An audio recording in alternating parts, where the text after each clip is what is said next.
I have 2 words to leave with you tonight, ladies and gentlemen.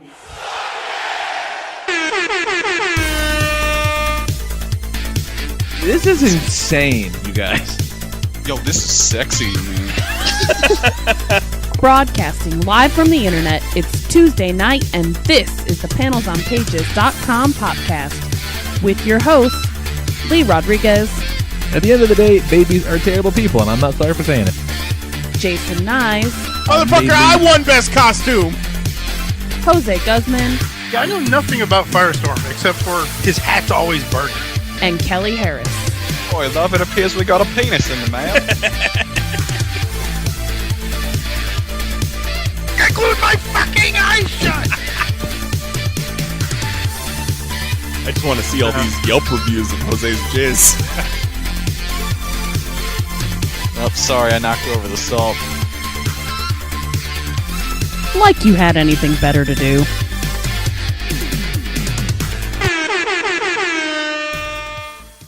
Hey, what's happening, everybody? Today is Tuesday, March the 6th, 2018, and we are, doing shit at the right time, but we're not live because free things are broken. Go figure. Regardless, the show must go on, and this is episode number 415 of the PanelsOnPages.com podcast. I'm your host, the Lord Reverend Lee Rodriguez, and joining me tonight, we've got Mr. Jason Knize. You guys remember this from Toy Fair?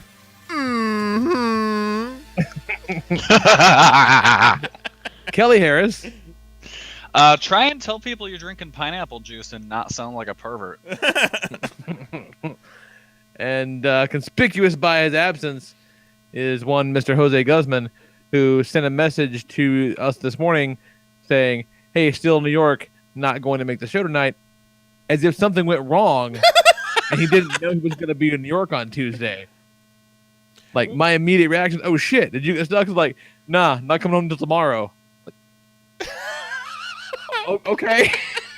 Like, all right. Oh man, he is quite the character, isn't he? Well, see, the thing is, he normally gets home on Tuesdays, and he did forget or misplace that he was supposed to come home on Wednesday this week and not Tuesday, and he told me that a couple days ago. But also, his flight home tomorrow might get canceled because of the whole winter storm going on up there. But that still doesn't change the fact that he wasn't going to be home tonight no matter what. So. It sure seems that way. Like it was just never going to happen. Oh, that's funny. We love you, you beautiful bimbo. Oh, man. What the fuck's going on? I had a day, guys. Had a fucking rough day. Like, it sucked. And I don't even want to talk about it. It was wall-to-wall shitstorm. So we're gonna recover. We're gonna stick the landing on this motherfucker. It's gonna be a fun time. It's gonna be good.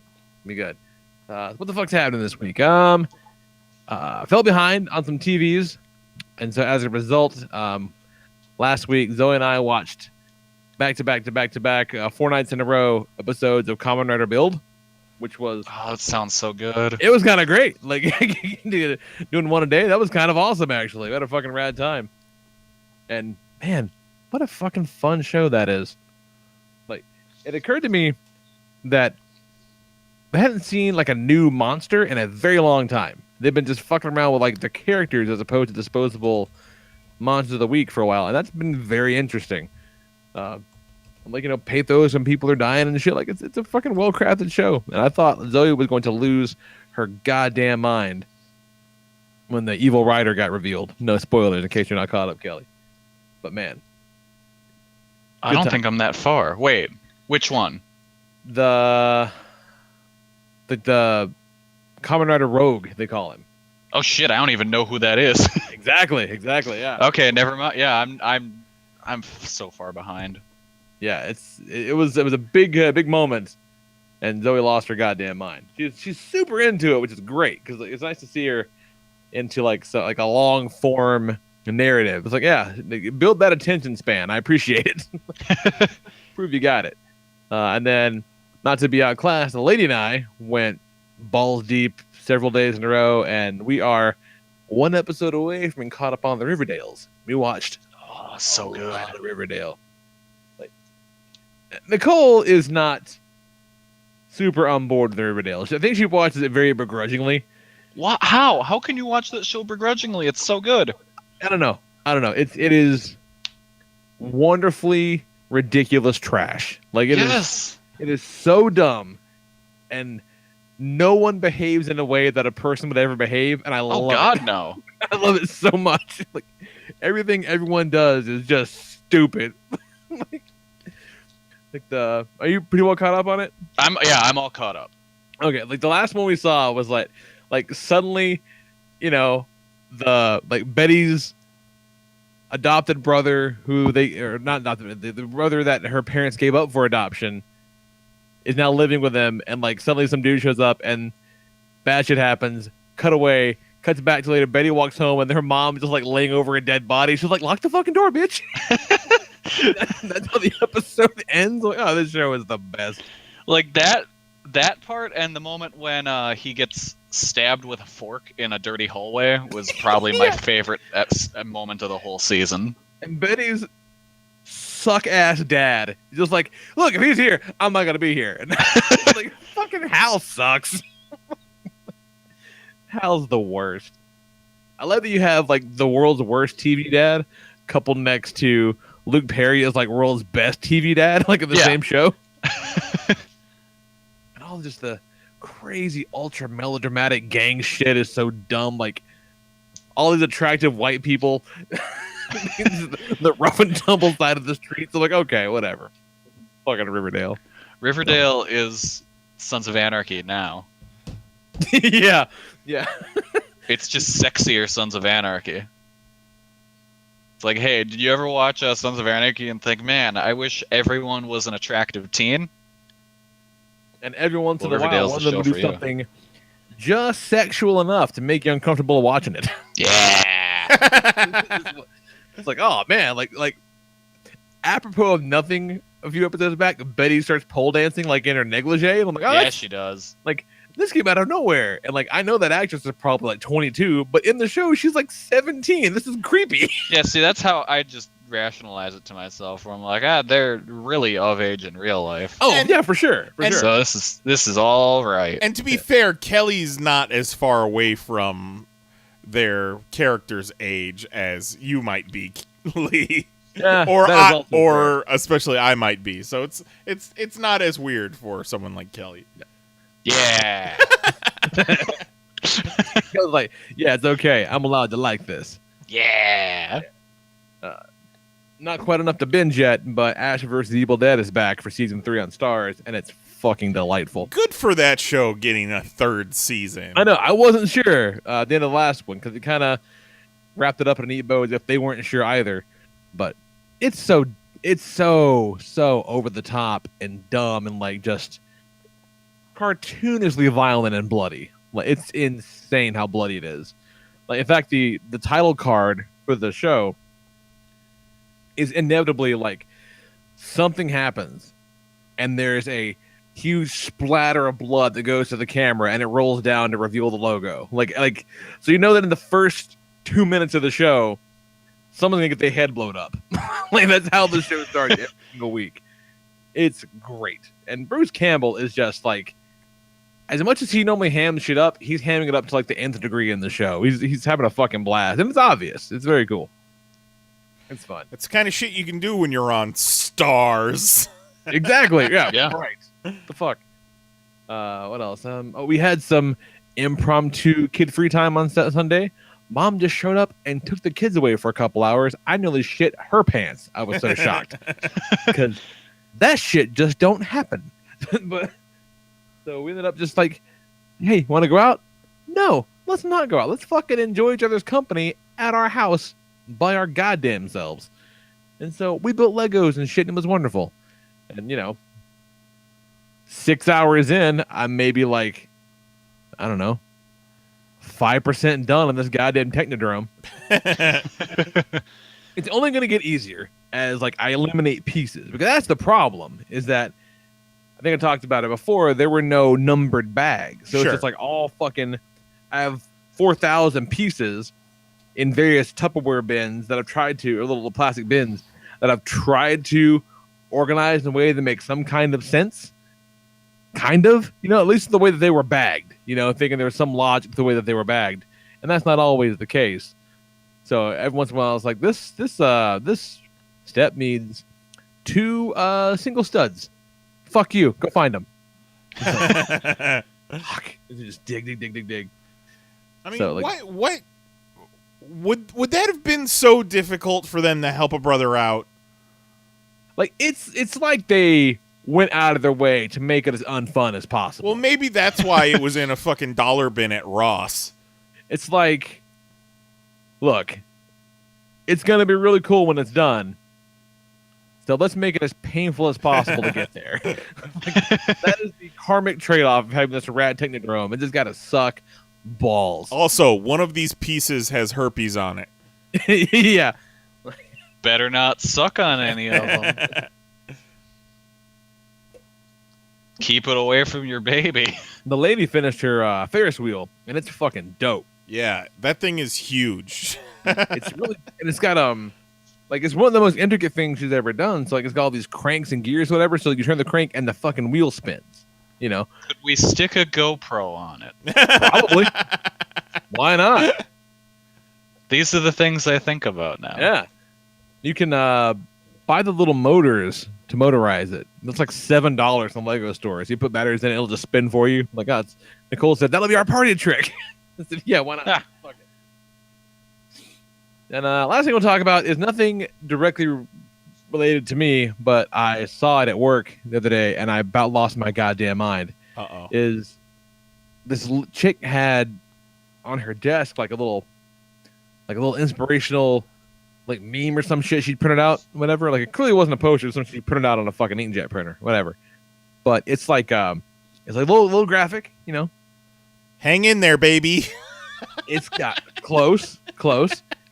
It's got an anchor, right? And the pretty lettering on the top of the anchor says, "Refuse to sink." And I see this, and I sit down, and the other girl I work with, she's like, what is wrong with you?" I'm like, okay. And I described this thing that I saw, and she kind of tilted her head to the sides too. And I said, that's the sole fucking purpose of an anchor is to sink. I'm like, that doesn't make any fucking sense. And so we looked into it, and this is a thing. This is not we looked it up online at work. We Google image searched it and found people that had tattoos of the fucking anchor that say refuse to sink on them. I'm like, that is just no regrets with an A, motherfucker. Doesn't make any the only thing that bitch does is sink, you fucking dummy. That doesn't make that's just bad everything. You know fucking what? Dumb. An anchor that refuses to sink, That's a shitty anchor. It's a shitty, That's rusty, a shitty anchor. fucked up anchor, and you're gonna end up running into a goddamn iceberg. Yeah. Yeah. Yeah. You grab an anchor, you throw it in the water, that it's just hollow plastic, you're fucked. That is not inspirational. That is a death sentence. You don't want that. Fucking dummies. Oh, shit. And last thing I will say real quick. This is me. I did laugh so hard last night on the way home listening to a podcast that I had to pull over and stop the car because I almost passed out. Was it us?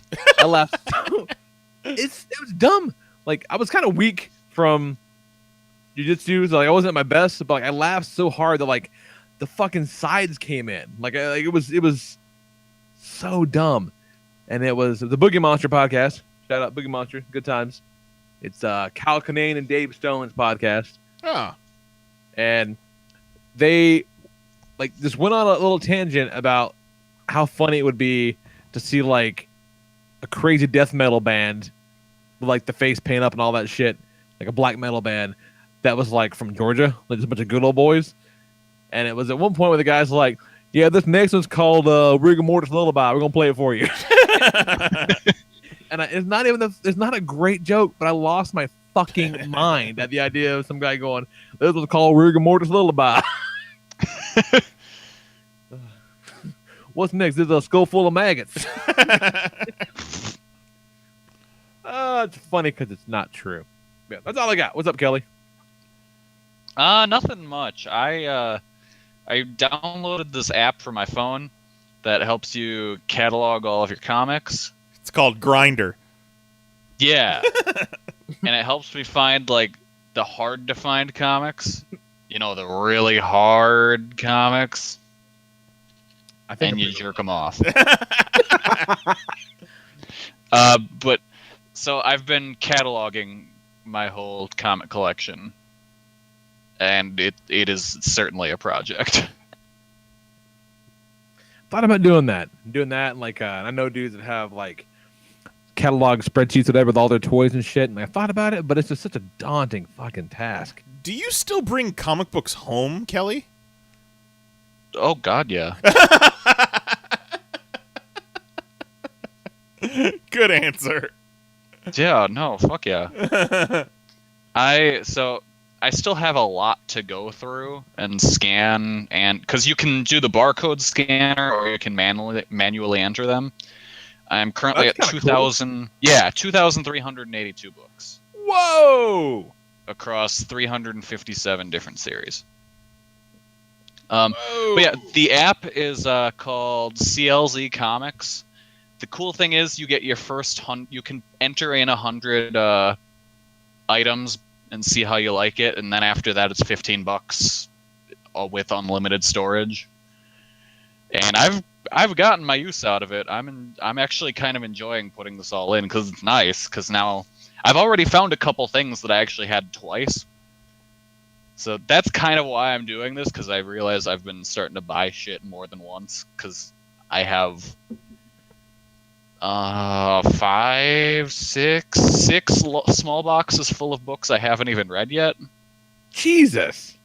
Well, because I keep buying things. No, I understand. And so now, more than anything, this is to help me catalog what I haven't read yet, so I don't keep buying it. Yeah, don't mistake my incredulity for judgment. No judgments. But yeah, I actually highly recommend this app. It's really nice. With a lot of the books, especially the more recent ones, when you enter them, it'll bring up like the creative team with it, and sometimes even a synopsis of the issue. Nice. That's kind of cool, actually. Yeah, and so it's really nice then, because then you can search just either characters or like a creator, and it'll bring up everything they're in that you have. That's pretty cool. I like that. Yeah, no, this app is actually pretty great, and I'd put off getting it for a while, and now I'm pretty happy with it. It's definitely $15 well spent. Woof. That's kind of rad. $15. God damn. Is that a month? No, just a one-time payment. Woo. And then you also, since you can have the app on multiple devices, you just have a login then, and then you don't have to pay more than once. Oh, see, I like that too. That's nice. Yeah, no, that's really nice. And like, when you put them into your database in your phone, then you can upload them to the cloud. You can either do it instantly or like have a synchronized thing. So like right now I have 85 changes to go into the cloud. Because as we're doing this show, I'm actually cataloging stuff. Now the next phase of that would be to somehow, and I don't know how you'd even begin to do that with all the licensing and shit like that, is like scan the barcode, you can read it digitally.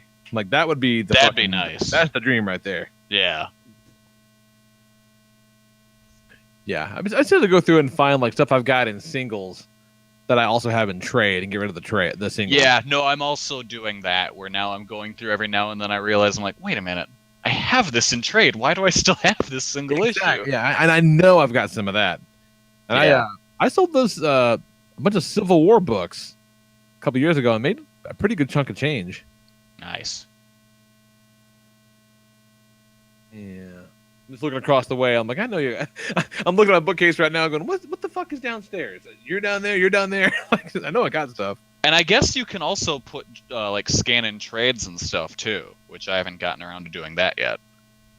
So I'm sure that would also help you kind of figure out what you've got doubles of. Yeah, for sure. In things that aren't good, Dragon Ball Xenoverse 2. I really fucking don't like that game at all. Really? And I almost bought it like on the cheap not long ago. Yeah, no, I bought it on Black Friday for like $25, and it sucks. I really hate it. Well, the reason I didn't is I couldn't quite figure out what the hell it is. It doesn't know what it is. Like, when you're first playing, it feels very much like an RPG where you're kind of, you create your character and you're going around and buying like clothes and shit for him to give him like a boost of stats and shit like that. But then when you actually go into combat, it's just like a fighting game, and it's kind of a shitty fighting game. Because like the main problem I have with the combat is that when you're facing multiple opponents, the joystick you would normally use to control the camera is used to target your enemies. Yeah. So if you're trying to move the camera, it'll change your target. That's not super intuitive. No, it's horrible. And then there's just other little shitty things about it. Like there's one mission, because what you do is you're like part of the time police. You make your character, and you're part of like the time police, and you go back and and keep things happening the way they should be. And so at one point you're in the Vegeta Nappa fight, and they both turn into giant apes, and you're supposed to, fight them, obviously. But the shitty thing about it is the game wants you to beat Vegeta second. And I thought, I'm like, hey, I'll go after Vegeta first. He'll be the harder one to take out, and then it'll just be me and Goku wailing on Nappa. They don't want you to do that, so halfway through beating up Vegeta, his health just stops going down. Oh, fuck you! Yeah, no, I was so mad. It's a bunch of shitty little things like that where I would like to keep playing because it has things I do like about it, but it's enough things that are just stupid and shitty about it that I don't know if I can keep playing it. No, that sounds miserable. Yeah, it sucks. And it's also like really grindy. Like you really need to go through and just grind to get your level up, or else you're just going to get destroyed constantly. I hear nothing but good things about that Dragon Ball Fighter Z game, though. Yeah, I really want them to bring that to the Switch. But that's just a fighting game. Yes, that one's just straight up a fighter. But it looks like magic. Yeah, that's the thing. Like, I think I would like Xenoverse more if it was either A, straight up a fighter, or B, straight up a RPG. Yeah, that's a weird choice. But it's this weird amalgam, and it doesn't do either one particularly well. Yeah, that's very disappointing. Yeah. Like, I'm really... Because the funny thing was, like, while I was kind of downloading some updates, I was going through the eShop and looking at all the DLC, and I was like, oh, man, there's all these cool characters and stuff. And I was like, oh, I should just get the DLC pack now. I mean, I'm probably going to like this game. I'm glad I didn't do that. Oh, man, you'd have been so pissed. I would have been so mad. I don't think we ever mentioned that at one point, one of the nights we were in New York for Toy Fair, you guys were hanging out in our hotel room, and you put on Dragon Ball Z on the TV, and then you two fucking left. And we were just sitting there with Dragon Ball Z on the TV, and I was like, "What, you got a remote? I gotta fucking change this shit." I love your explanation about what the fuck's the main character's name? Goku? Goku. I love your explanation about Goku to me. It's like, he's like Superman. He's like an alien from another planet who comes to this planet, but he's also like kind of a complete idiot mongoloid. Yeah. That's pretty accurate. This past week's episode of Dragon Ball Super was probably the worst he's ever been in terms of brain damagedness, because at one point he's introducing himself to like this important person, and he's like, "Hello, my name is Goku. I am glad I could be of your guardian service." And like the supreme god that he's with, Whis, is like, I don't know if he does this because he thinks it's funny or if he's actually this dumb. That's great. I did see the first episode of Dragon Ball Super the other day, and my favorite part of it, I'm finally watching it in English on the Verve app or whatever. My favorite part was Mr. Satan and Boo being just bitchy to each other like an old married couple. That's my favorite shit in the world. Mr. Satan's the best. Anything else? You're about it. That's about it. Fucking A, man. What you guys? What's happening in your world? So at one point over this past week, I was in a CVS. Shout out to your wife, Lee. There you go. I like it. And Fuck Walgreens. I was looking to get some Gold Bond ball spray because I was fresh out. And and that is what the can says, by the way. That's what it should say. looking around, and I finally find they don't have my flavor, but they've got like the fancy. It's called Nightfall, and it's in a brown bottle, and it makes my balls smell like an old man. So I mean, I guess it's apt. But since I'm in this CVS, I figured I'll grab some snacks. The wife was having a hard time, so. Excuse me. So I decided to grab her some gummy bears, which are her favorite, and some spicy sweet chili Doritos. And by the Doritos, there's the new Doritos Blaze flavor, which is in a very similar packaging to the spicy sweet chili. It's the purple bag. For those that need a refresher, the Doritos Blaze are the commercial from the Super Bowl with Peter Dinklage lip syncing to Busta Rhymes. And then, all right. and then blowing fire at Morgan Freeman. Because of course, That just sounds like a fever dream. I'm a fan of Doritos. I'm a fan of things that are hot. In my older age, I can't handle things the way I used to.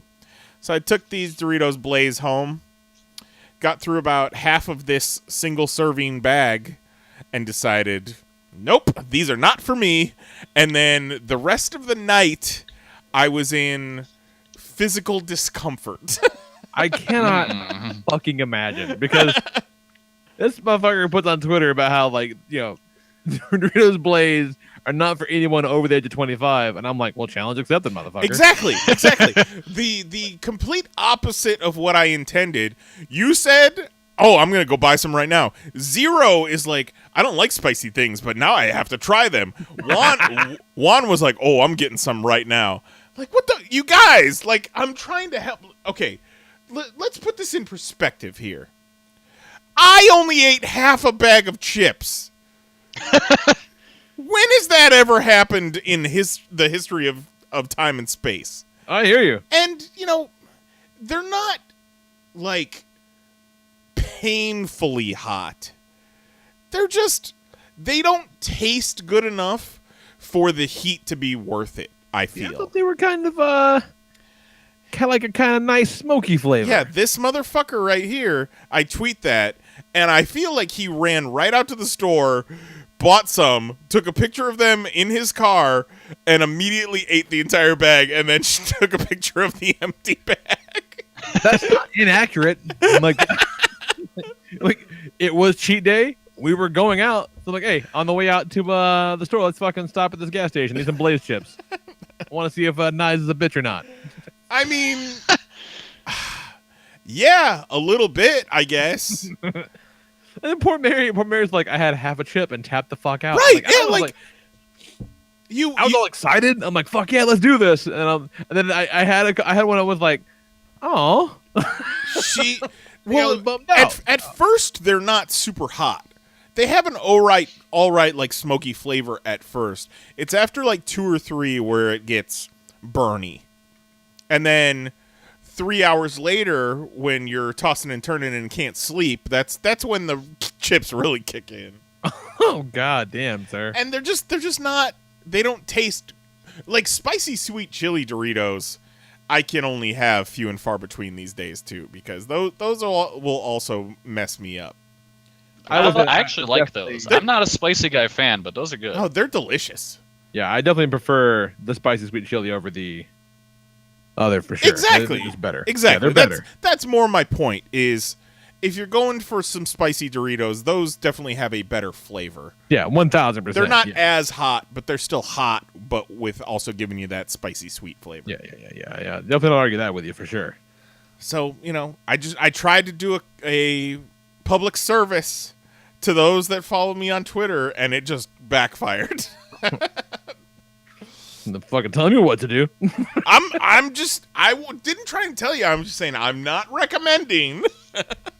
The half of the bag is still sitting there, untouched. Now you just want Lee to come to your house and eat it.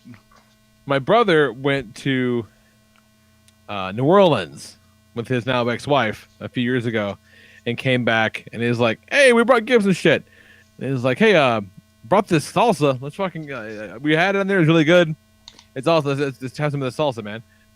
And so like, great, appreciate it, thank you. Okay, open the jar up, get a chip, get a big ass scoop in. He gets a big ass scoop up, does the fucking move where he puts it towards his mouth and then stops halfway. I take a big honking bite out of this chip and go. Throat closes up.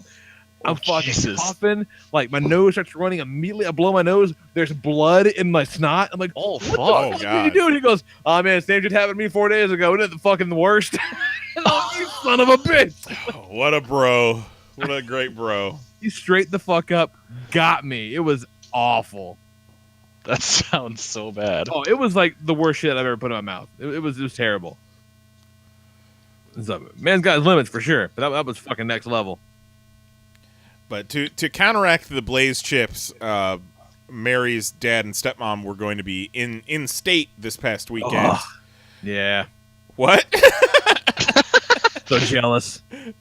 Oh yeah. Oh, okay. I thought you were just like, oh, okay. Step parent. Yes. No, I know where this is going. You, like, you know this story, and but they were going to be further south Florida, and they wanted to see us. And it's kind of like, their schedule was kind of tight. Our schedule was a little tight. But then Mary said, how about this? We'll meet you halfway at the Portillo's in Brandon, Florida. And I'm like, oh, yeah. Already worth the trip. Totally worth the trip. Good choice. And so it was her dad, stepmom, her stepbrother, his wife, and her stepsister, because dad and stepmom were down here for stepbrother's 40th birthday, surprise 40th birthday. So they all came to Portillo's, and in the back of my mind, I'm just kind of like, I hope like nobody has their hopes like super high. Like I wasn't like pushing Portillo's like, oh, you got to try this. I was pushing Portillo's like, no, I want this. Like we want this. We're not trying to force it on anyone else. So like I don't want your opinions. Like if you don't like it, like keep that shit to yourself. Like this ain't about you. No, that's the appropriate response. But we were with mixed company, and also her dad treated us. So at first neither of us ain't cheap either. It's No, not. It's not. But at first neither of us wanted to look like a pig. So you know, I would have gotten a combo, which is the beef with the Italian sausage in it. Oh, that's my favorite thing. Tell me all about it. Yeah, keep going. The Chicago dog. I would have gotten a Chicago dog. Yep. I would have gotten fries. Fuck fries in space. We'd get the well, the fries are decent. I like their crinkle cut fries. We would have gotten the cake shake later, but then I probably would have gotten 2 tamales right there and then. Oh. But since people were watching, I just went with the combo. The fries, the tamale, and then the drink. I've never had one of their tamales. You know what? Probably, like, no bullshit, the best tamale I've ever had. Really? The tamale has become Mary's favorite thing at Portillo's. And they sell a box of, like, 30 tamales for $80 that you can have delivered to yourself. Oh, my. It's dumb that the Portillo's hot dog joint would have a tamale that's goddamn good. They're like super creamy, which is weird. It's ground meat inside this ground masa exterior, but it's all the same texture, and the flavors are so great, amazing. Every bite I took out of the sandwich, the tamale, I just kind of sat back and took a deep breath and closed my eyes. Just transcendental meditation. It was so good. It was so worth the trip. But as things are winding down and everybody's getting ready to leave, I said to Mary, I'm like, all right, I'm going to go get back in line. So I went back in line. I got us a large cake shake to share for the ride home. You're fucking. You're on. You made a trip. It's not something you have all the time. Fuck, right. It's that to go order, man. It's right. Fucking A. Got a large cake shake for us to split. 4 tamales. Another combo for lunch tomorrow. And then a Chicago dog. Fuck yeah. Son. And then I had the Chicago dog and the tamale for dinner that night. And no regrets. Nope, never. No goddamn regrets. And then other than that, been watching a lot of movies lately with the wife. Just on a whim the other night, put on Cool Runnings on Netflix.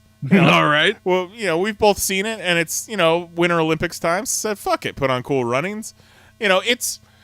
I've had this talk with my wife a few times, and nothing against her whatsoever, but when it comes to trying to get her to watch something, she is much more likely to agree to it if it is lighthearted, low stakes, fun.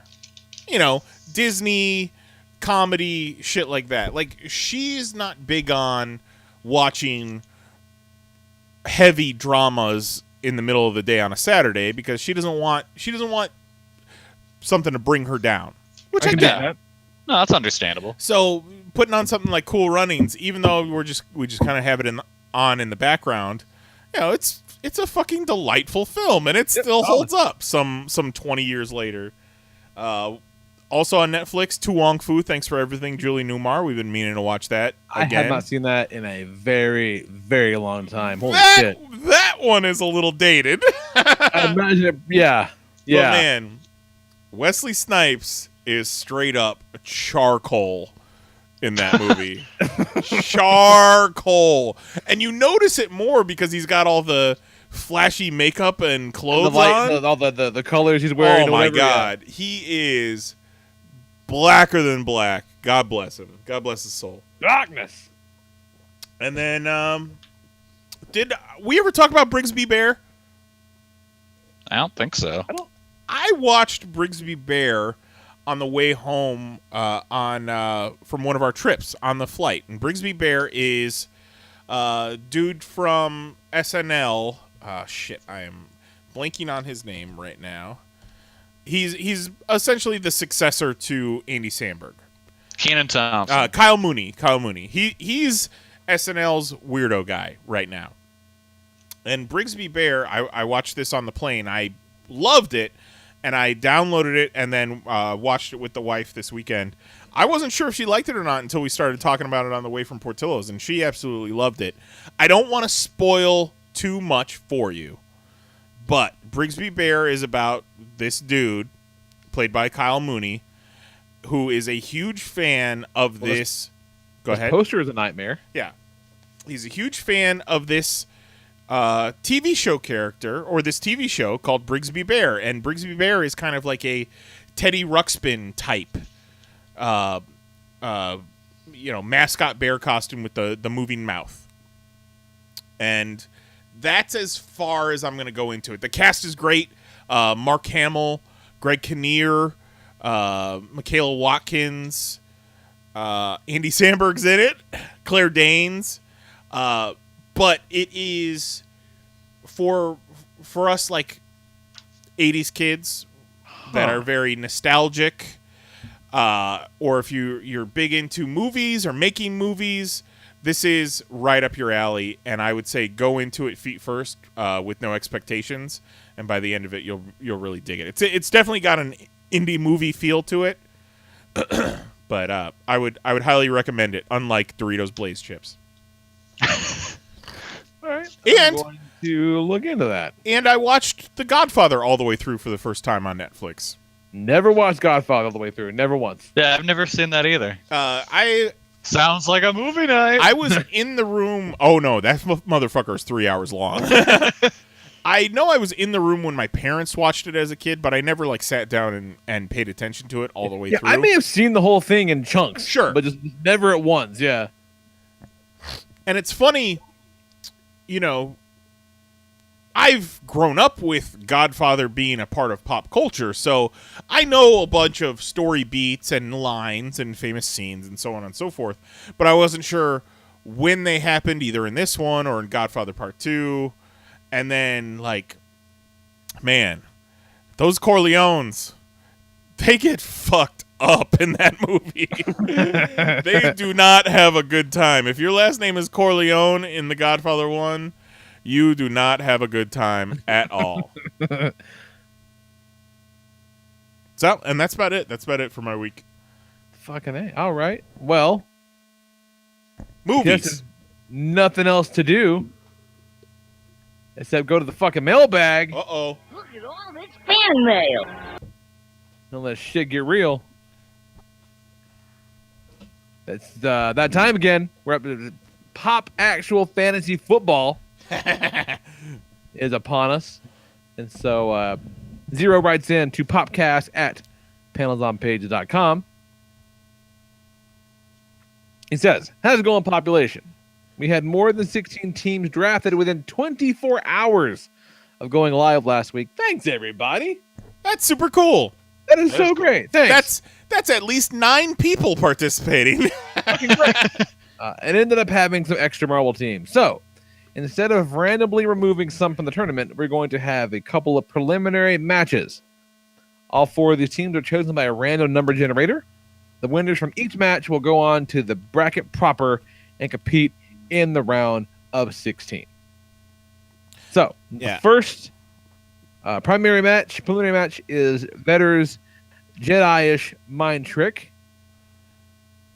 So you got Professor X, Longshot, and Ant-Man going up against Tito's The Secret Frightful Threesome of Taskmaster, Flash Thompson Venom, and Sandman. Tito wins. So Vetter did write in. Vetter wrote in. And he says, first. Nope. I read that wrong. Fuck. He says, first venture into the world of 3MP PoP football, first match in history, and ultimately first victory on what is sure to be a first championship team. I'm honored to be part of this historic occasion. At the end of tonight, the stadium will run red with the blood of the secret frightful threesome. Taskmaster, Flash Venom, and Sandman, a copycat, a web slinger, and a pile of dirt versus the most powerful mind-reading and controlling mutant, the luckiest man in the galaxy, and the greatest one-man defensive line in PoP actually fantasy football history, all one day of it. Taskmaster may be able to mimic Longshot's agility, but not his unparalleled luck. He can't mimic Ant-Man's ability to grow either, or Xavier's mind abilities. He can mimic Xavier's sweet wheelchair moves, I guess, but he'll be scraped off of Ant-Man's chest, after the first quarter. Venom's ability is hinged on whether this is a dome or open stadium, no roof, no swinging. He's not catching Longshot, nor is he withstanding the voices in his head by Professor X. He may be able to trip up Ant-Man, but not before he grows the length of the field and gets the ball over the goal line before his knee touches the ground. Interesting. And Sandman is powerless if we're playing on turf, which if it's a dome, it's turf. So either Sandman has dirt and Venom can't swing, or Venom swings while Sandman stands there getting burned by Ant-Man's army of ants. He'll be a living ant farm by the third quarter. All the while, Xavier knows every offensive and defensive play they're running before they go. Longshot luckily will be right place at the right time for each play, flipping and dodging in like a humanish highlight reel. And Ant-Man is the size of the scoreboard, letting nothing get by him. That's the basics of it. Xavier calling the shots for both teams pretty much. Longshot's amazing luck carries him through, and Ant-Man's size is more than the field can handle unless we're playing against a team of Ditkas. This is no contest. Thank you for your consideration. Sent from mail for Windows 10.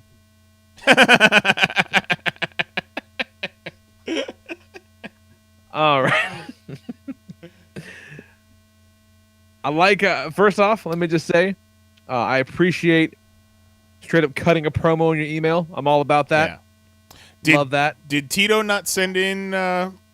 Tito did not send in anything. Okay. So I will say that at first glance, I was kind of on board for Taskmaster and Sandman being pretty good. I don't necessarily know about the Venom part. No, the Venom, that's where the team is made. All right, go on. Flash Thompson knows a thing or two about football. Yeah, he's an actual football player. You're right. He's an actual player. Take his actual football playing ability and just add Venom shit to it. And also add all of his covert ops training to that as well. Yeah. And then for Taskmaster, just add in literally every great football player of all time. Yeah, Taskmaster's just sitting there watching the film for a week. He's good. Yeah. Yeah, he doesn't necessarily have to mimic the powers, but he's getting a lot of NFL level skills just by watching tape. Yeah, and he can then fill any role they need. I like Longshot. Longshot was definitely on my radar as far as... Longshot's an inspired choice. Yeah, Longshot's a good pick. He was on my radar as someone that I would add to my team. But luck, as CM Punk once said, luck is for losers. And Ant-Man... Mojo World, bitch. This is actual fantasy football. Ant-Man is also someone that was on my radar, but if you're growing the size of the scoreboard, you're leaving just a whole... They're running right between your legs.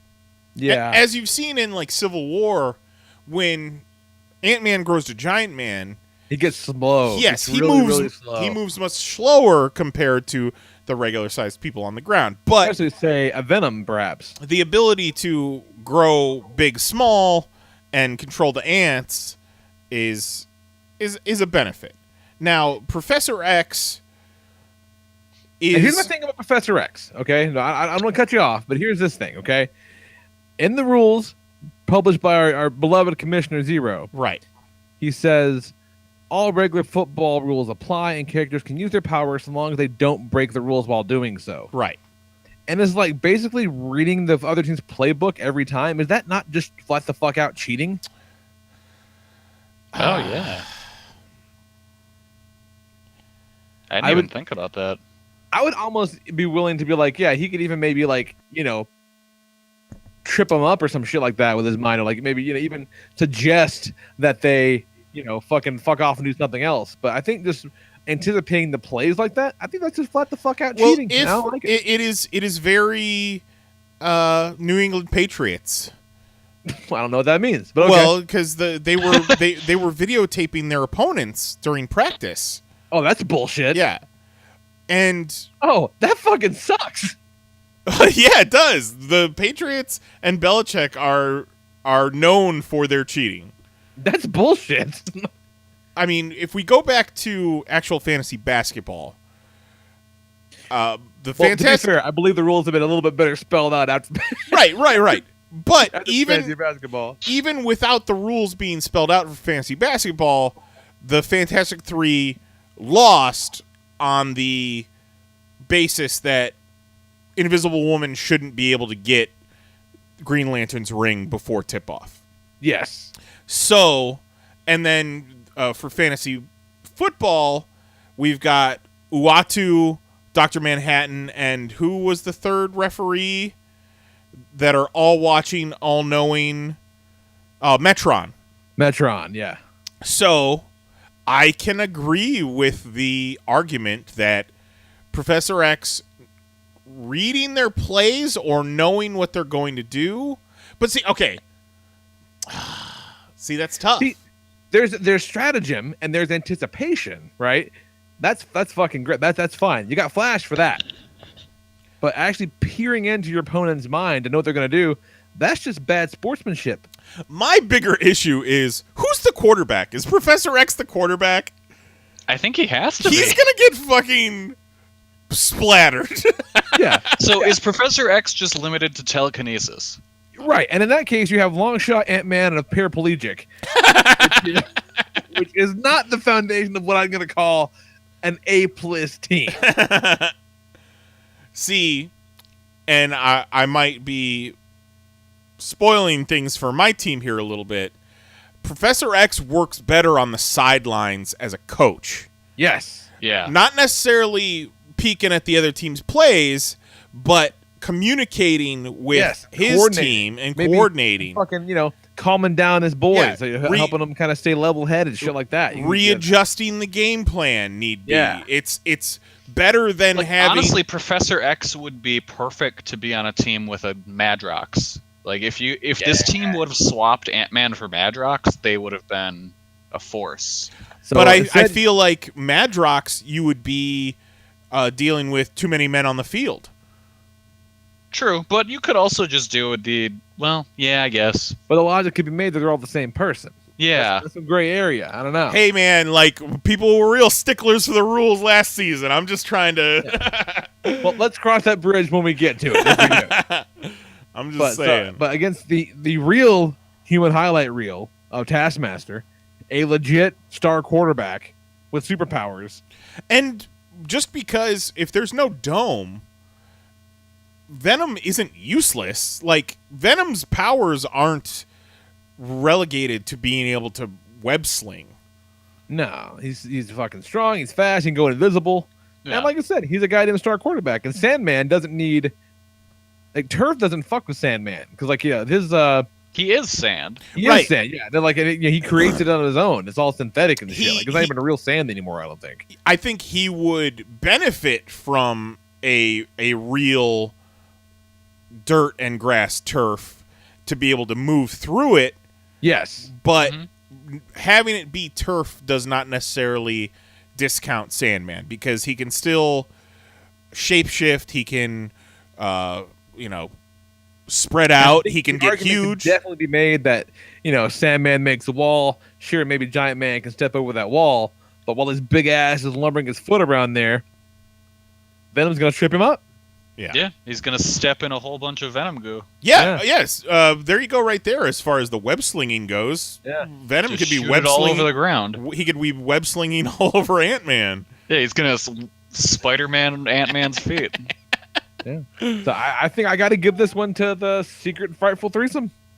It's a strong team. No, On Strong paper, team. like I would tend to give it to Vetter because Vetter had an argument. He had a game plan. But I'm stuck on fucking Charles Xavier On a football field? on a football field, cocking back, going to throw a pass to long shot. Yeah. But no, like Come to me, my Taskmaster X-Men. and Flash Thompson Venom are both inspired choices. Yeah. Yeah, I feel bad for cutting Vetter out so early, especially with given his game plan and all. But yeah, I got to go with Tito's team: Taskmaster, Flash Thompson, Venom, and Sandman. That's just and Tito didn't even have to give us a game plan. It's right on paper, right there. Yeah. I mean, you heard me like instantly just go, "Oh, Tito wins." So there we go. I like it. There you go. So fucking Tito moving on to the big leagues. Not mad about it. Oh god, someone just tagged me on Facebook on this creepy ass Winnie the Pooh trailer. Oh, that Winnie the Pooh trailer's awesome. He's scary looking. Like live action Pooh Bear is creepy. I love that he uses Jim Cummings' voice. Yeah, that is pretty great. That is excellent. All right, whatever, we'll do that. I want to see Obi-Wan Kenobi and Winnie the Pooh go on adventures together. Next up, the second preliminary is somewhat of a return to last season's finale, as we see the Popcast own Jason Knize Yeah. once again go up against Juggalo John. Oh shit! Well, the finale. What was I in the finale or? Because the Chad ended up winning everything, right? I don't even remember it. It's all just a blur of bullshit. Yeah, it was a blur of bullshit. But I remember John beating me at some point or getting an edge by traveling back in time. So now we have Knize Xavier mutants. That's Storm, Rogue, and Nightcrawler. Nightcrawler is a fucking solid choice. And Juggalo John has the XFL. That's great. Which is, the Piotr Rasputin Juggernaut. So Colossus with the Sidorak crystal. Kitty Pryde, and Beast. Which What do you mean? It just says Beast. Let's assume Old Man Blue Beast. yeah, he snaked Kitty Pryde out from under me. I was trying to make a team of all ex-women. Oh, that's fucking solid team. Yeah. All right, so John writes in. So here's a rundown of how I feel my team was standing against Knize's. I understand that Knize has some unfinished business with me after last year, but I feel more than fitting to put our two teams on the X-Men. What? Put our two teams of X-Men on the field first. Okay. So, let the defense of my championship asterisks begin. Oh, so he did win the championship. Yeah. First off, let's start with Beast. Clearly, he's going to be captain quarterback of the XFL. Because he was an actual football player. His superhuman strength, speed, reflexes, agility, flexibility, dexterity, coordination, balance, and endurance give him the ability to maneuver all over the field of play to avoid any oncoming sacks or blocking. Hank possesses a brilliant intellect, so he would know that against two flyers and a teleporter, passing the ball would be more of a detriment. Hank would clearly be focusing on hands-offs to his teammates, equally dexterous with all four limbs, able to hand off with his feet or hands with equal ease, and only pass the ball in rare calculated openings. Next, being able to pass the ball to Nightcrawler's feet. That's fucking... Never thought about that. Next, Piotr. Handing the ball to someone in the form of the Juggernaut, the power to ignore impediments to his movement, hence the unstoppable moniker, means that Piotr can simply freight train his way to the end zone. Colossus is capable of withstanding great impacts, large caliber bullets, flying for tremendous heights of electricity, and certain magical attacks. Things like lightning or hail have little to no effect on him. This combination of his original powers, as well as additional Juggernaut's abilities, mean that Rogue won't be able to steal enough energy to do any real difference without breaking the roughness rules. Third is Kitty. Her phasing also makes it impossible to stop her on the way down the field. You can't tackle what you can't touch. Kitty can also phase other players out of sync with the ball, making the other player lose control of the ball. Phase to another player to intercept the ball before it gets into their control. All right. Finally is both a strength and a weakness, being that all 6 players in this matchup are X-Men. They all know how the others think. My three are just as much teammates as they are with their opponents. Each knows how the other thinks and would react. I feel Hank's knowledge and history with everyone on both teams. He is more than able to predict the movements and plans of both teams and would be able to think up the best counters to use to his team's strengths while exploiting the other team's weaknesses. Best of luck, Knize. XOXO. So, that being said, solid. So we've got 2 X-Men teams going up once against one another. And before this game, Storm, Rogue, and Nightcrawler went up to their mentor, their teacher, their leader, Professor X, and asked him to be on the sidelines as their coach. So immediately, the Xavier Mutants have an edge over the XFL. Because he can't coach both teams. And, Charles Xavier, he's going to play favorites. Massive conflict of interest. Yeah. Well, they did put his name in the team, and he's nothing if not a massive egotist. Right, true. It's a school. It's kind of like college football, It's like Harvard. yeah, Harvard for mutants. I picked Storm. Not only is she a X-Men team leader and has been for years. I don't know if she is currently, but she's been a leader. So she is my quarterback. And also black chick. So come on. She's got the athleticism on her side. How many African Americans are there on the XFL team? Absolutely 0. I made sure both my Marvel team and my DC team were diverse. Because every year there's more and more black quarterbacks in the NFL. And my team reflects that. So Storm's a leader. She's the quarterback. And also, a big thing that you see in professional football is home field advantage. When teams go to Denver to play the Broncos, they have to deal with the altitude. When teams fly to Minnesota to play the Vikings, they have to deal with the intense cold.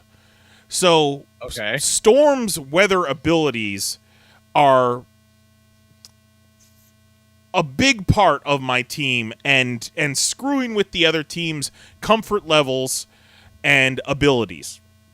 Because it's tough to play 3-on-3 football if you can barely breathe or if you're freezing to death, or if it's raining, or if it's slippery. That's a big detriment to your guys as is. Yeah, but Storm can focus it on their team. So Colossus is running around with like a tiny snowstorm over his head. Why the fuck not? That's fucking great. Well, he would just feel at home. Yeah. And like John said, Storm also has the ability of flight. So I got my team leader there, and then he mentions Rogue and her power draining abilities against Juggernaut against Colossus with the Gem of Sidorak, and that she's not going to make a difference to the point where it's not going to be called as a penalty, but she's got to make some sort of difference. I will give him that logic. I'll give him that one for sure. Just because Juggernaut on his own is pretty nigh unfuckwithable. With Colossus powers on top of that, that's a pretty tall order. But didn't that kind of drive him insane, though? Yeah, he doesn't necessarily work the best with others in that case, so that could be a kind of a detriment. I was thinking about that too. He maybe have been able to do just as much with just Juggernaut or Colossus. Yeah, because I think putting them together hurts more than helps. Colossus and Kitty, I think, are getting married. Yeah. And Juggernaut was more well versed in the Sidorak gem. So this is like he's the team's wild card for sure. Well, Rogue can't fuck with the gem, but she still can fuck with Colossus's mutant ability and his strength and his energy and his vitality. You know, he's still got the power from the gem, but she's going to be able to slow him down at least a little bit. And I think the gem might make him unstoppable. I think that's the thing. I think if he gets the ball, he's running the ball. Sure. Period. So the trick, you gotta keep the motherfucker from getting the ball. And not for nothing, I'll say that your team having not one, but 2 flyers and the teleporter. And Rogue has super strength. And super strength against the guy that, once he gets the ball, you're fucked. But I think there's a lot going on there that can keep the ball away from him. But at any point, she can't replicate the Gem of Sidorak, but at any point, Rogue can replicate the powers of Colossus, Kitty Pryde, or Hank. But I don't think that would really help. Phasing might, though. Just to the point of canceling things out. Yeah. Yeah. And I think Nightcrawler and Kitty Pryde, like I said, I wanted Kitty Pryde because you can't stop her. Nightcrawler, he's teleporting, but he's not running right through somebody. He has to have that straight line there. Yeah, I think that straight line can go in any direction, though. I think, honestly, Juggalo John's weakest point is Beast, and I love Beast. Yeah, Beast isn't. But Beast is just much here. agile, smart, flippy dude. Yeah. And if anything, definitely known for his lack of leadership abilities. Like not a born leader by any stretch of the imagination. Yeah, if anything, Beast is kind of just on the same level as Nightcrawler in terms of ability, but no teleporting. And the hubris that his great intellect brings. Yeah.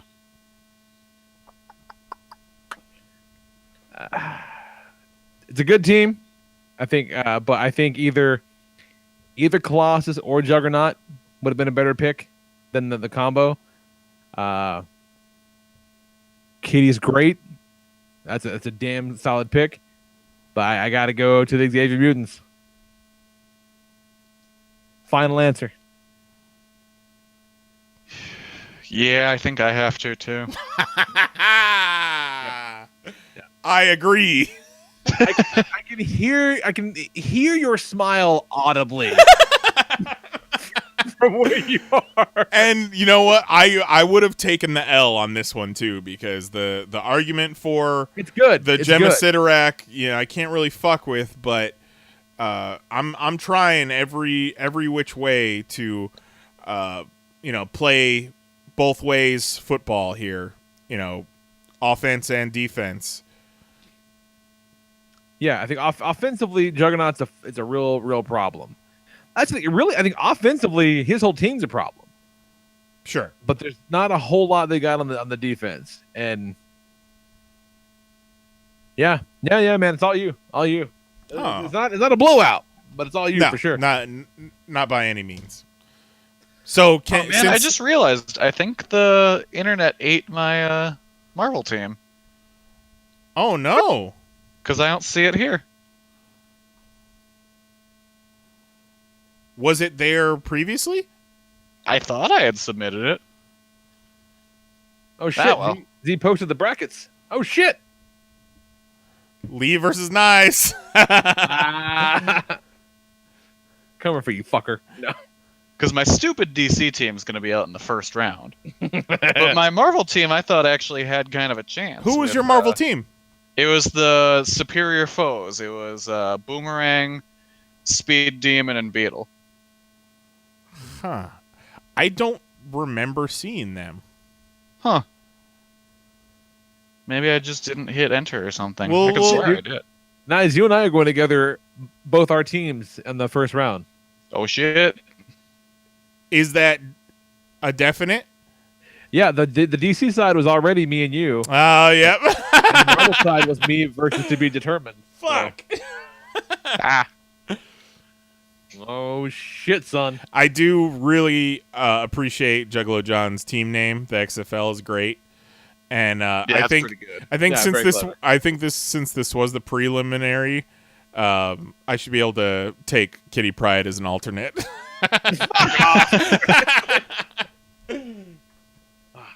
And big ups again to Zero for putting together this website. It's really fucking good. It's really fun. I dig. All right, let's take us a break. We'll come back, talk about the news, and roll the hell up out of here, man. Sure thing. Yeah. So next week, man, if you got anything you wanted to say, check out the brackets. I'm sure Z will post them in the population group on Facebook. But you can check them out right now at zinc.org/sports and see the brackets, see where your team lies, what's going on. And like I told Zero in planning this, I was like, let's drag this out. Let's not try and do too many matchups per week because we like to talk these out and they take I would take a do while. like 2 games a week. Yeah. No, that works for me. Yeah, like we'll just do it for a while. It'll be a couple months, but I don't give a shit. It's fun. I seem to know what team this is. Like it just says, it tells the person, but not what the team is. So I may need that. I'm sure he'll put it up. He's the fucking he'll update it for next week. I'm sure. Yeah, I'm sure he will. Yeah, so that's what's what, gang. Fucking the real deal starts up next. It'll be fun. So but for now, we're gonna take a break. Go pee, get your drinks, get your snacks, all that stuff. And I'll be back in a minute. Love you, kids. Bye. Break.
Ripped Apparel is your one-stop shop for limited edition t-shirts featuring all the crap that you already like anyway.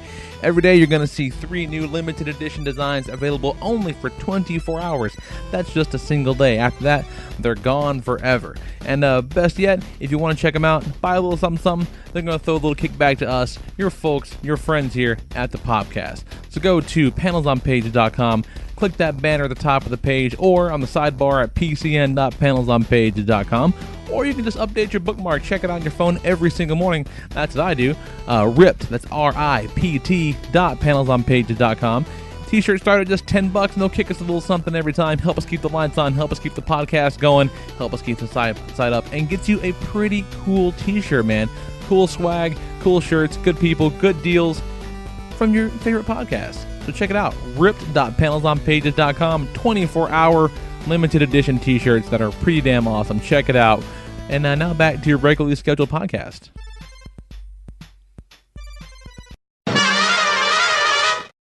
Yeah.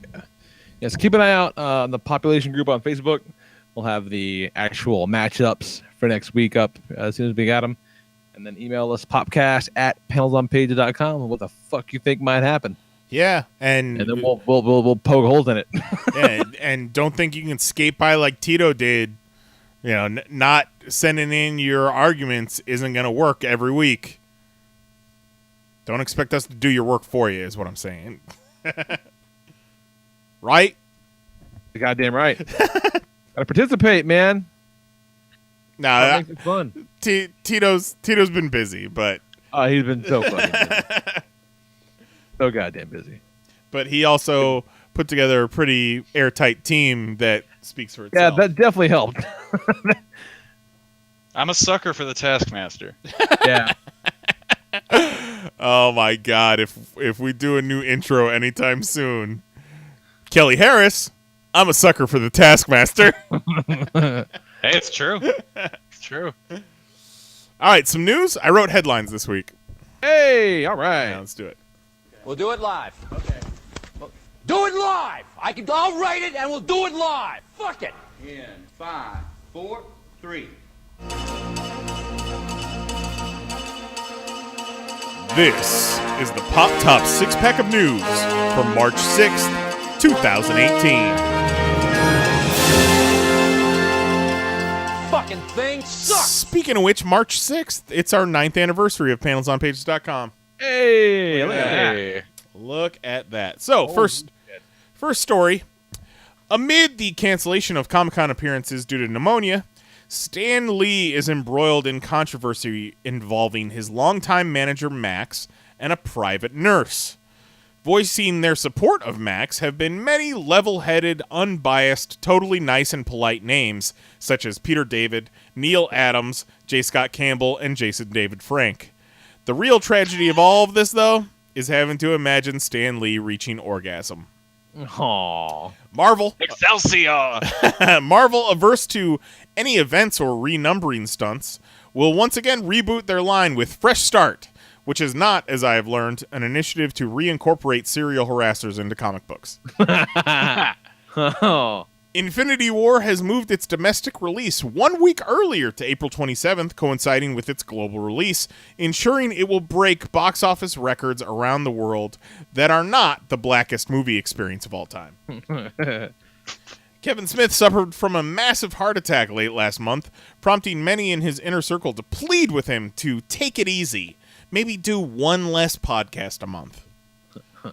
The guy behind Sci-Fi Speed Dating has been accused of sexual assault by an employee stemming from an altercation at Pensacon, as if Sci-Fi Speed Dating wasn't already gross enough. I mean... And finally, organizers of the 2 biggest cosplay photo shoots at the annual Dragon Con will not be continuing the tradition this year, citing the con's use of this facility staircase as fucking stairs. And that is the Pop Top 6-Pack of News for March 6th, 2018. Wow. Infotainment.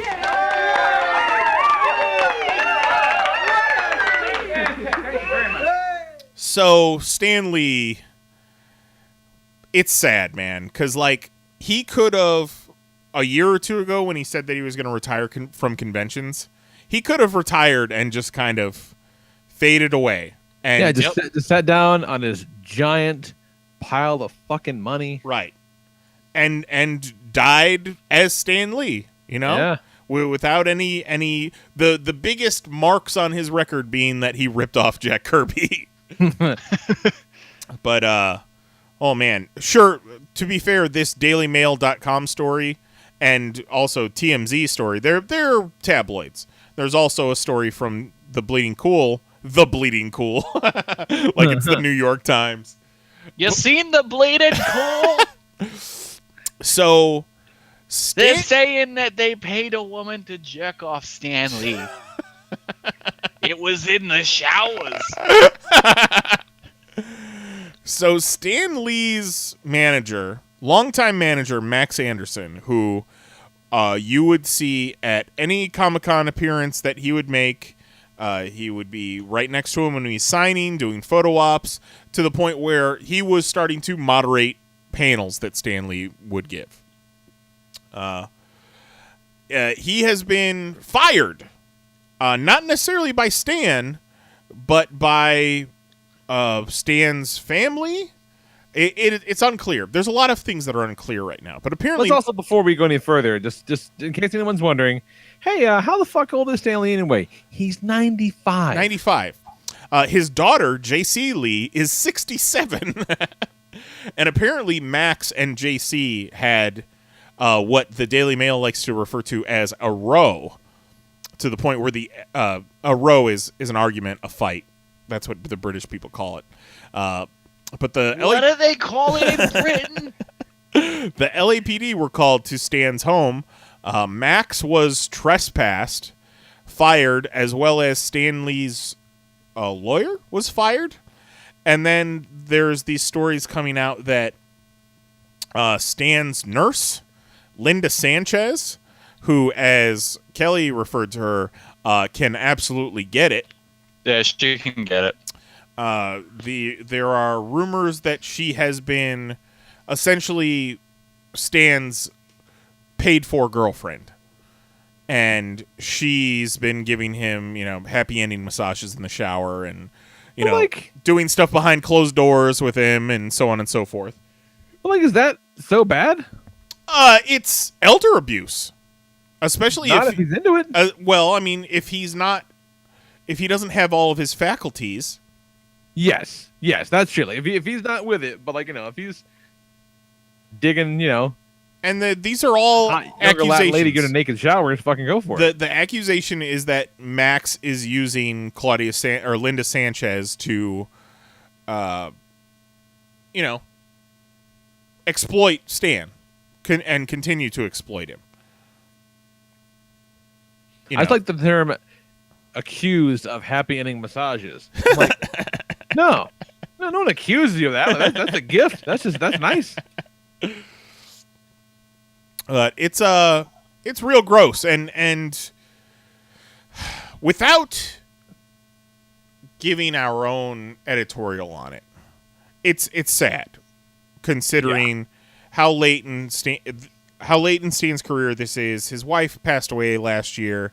He had the accusations come out about groping nurses and trying to get happy ending massages in hotel rooms. Maybe he thinks that's just the way things work. I don't know, man. It seems weird to me that maybe just all of a sudden this guy kind of becomes a monster. That doesn't make sense. He's got a pretty well spotless track record for fucking 70 years in the biz for the most part. And then suddenly he just decides to become a piece of shit at 95. That seems kind of weird. Well, to be fair, his wife did just pass away, so there could be an element of if this nurse is indeed trying to move in to exploit him. Sure. The loss of his wife is the perfect time for that to happen. Fair enough. Fair enough. And the loss of his wife could have also been his one of his last safeguards against people exploiting him. That's true. Just Whew, it's a bummer. It's a bummer. And some comic professionals are coming out in defense of Max. Like Neil Adams says, I wish she could jerk me off in the shower too. can somebody tell me what's going on with Stan Lee? Max Anderson is taking care of Stan Lee like a mother all through his senior years. Some people don't like Max because Max protects Stan just like a mother, but that's his job. Some people don't like that Stan treats Max well financially, and so Max has money. Well, damn it, folks, Max is supposed to have money. That's Stan Lee's decision. Somebody is keeping Max from Stan, and I know Stan must be the worst for it, and so I'm worried very much for Stan Lee. I wasn't worried when Max took care of him, so what the hell is going on? J. Scott Campbell echoes Neil Adams' statements, claiming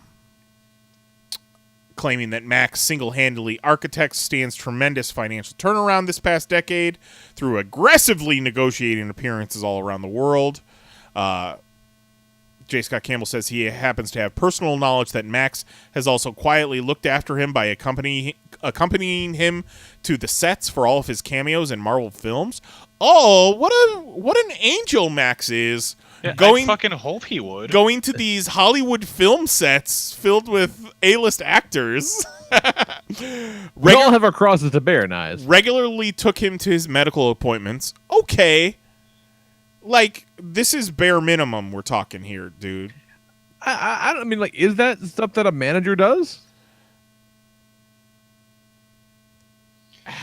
I would say it depends on how deep into his personal life he is. Yeah, and I would say I guess my thing is, at some point, maybe those lines got blurred beyond a professional relationship. I mean, if he's going to doctor's office, like that's not a manager job. That's a friend job. That's a caretaker job.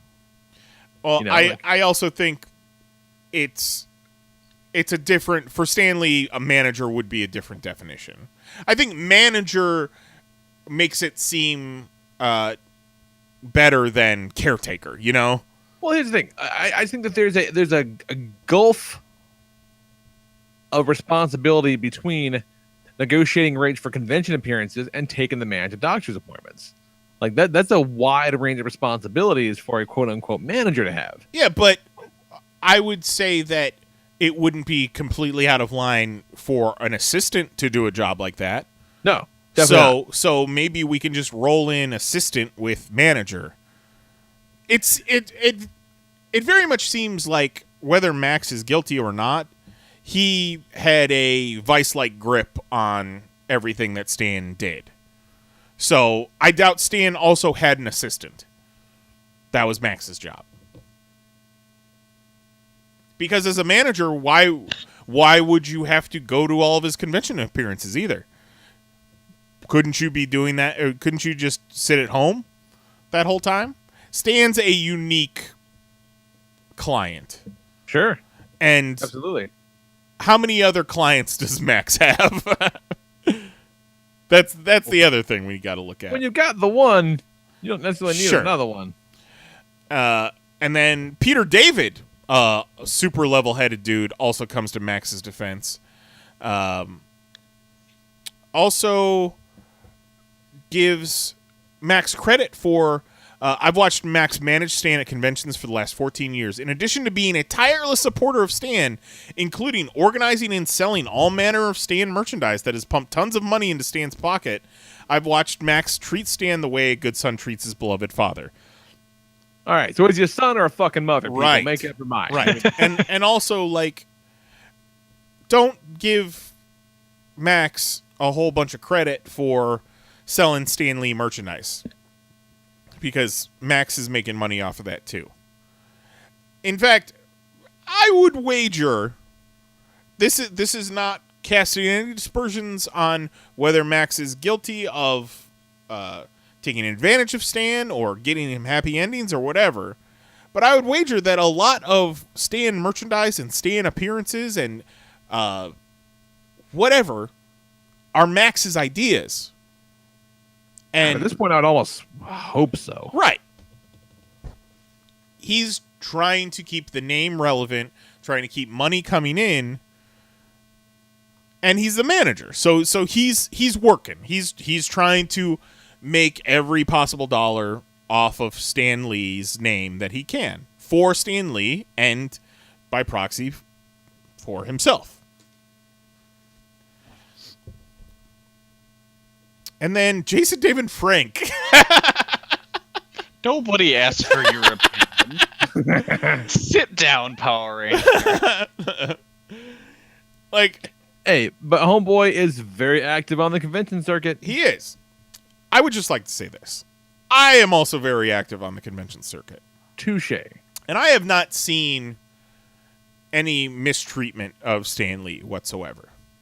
But at least 4 out of 5 of these dudes defending Max, I have seen or heard tell of them being sons of bitches at conventions.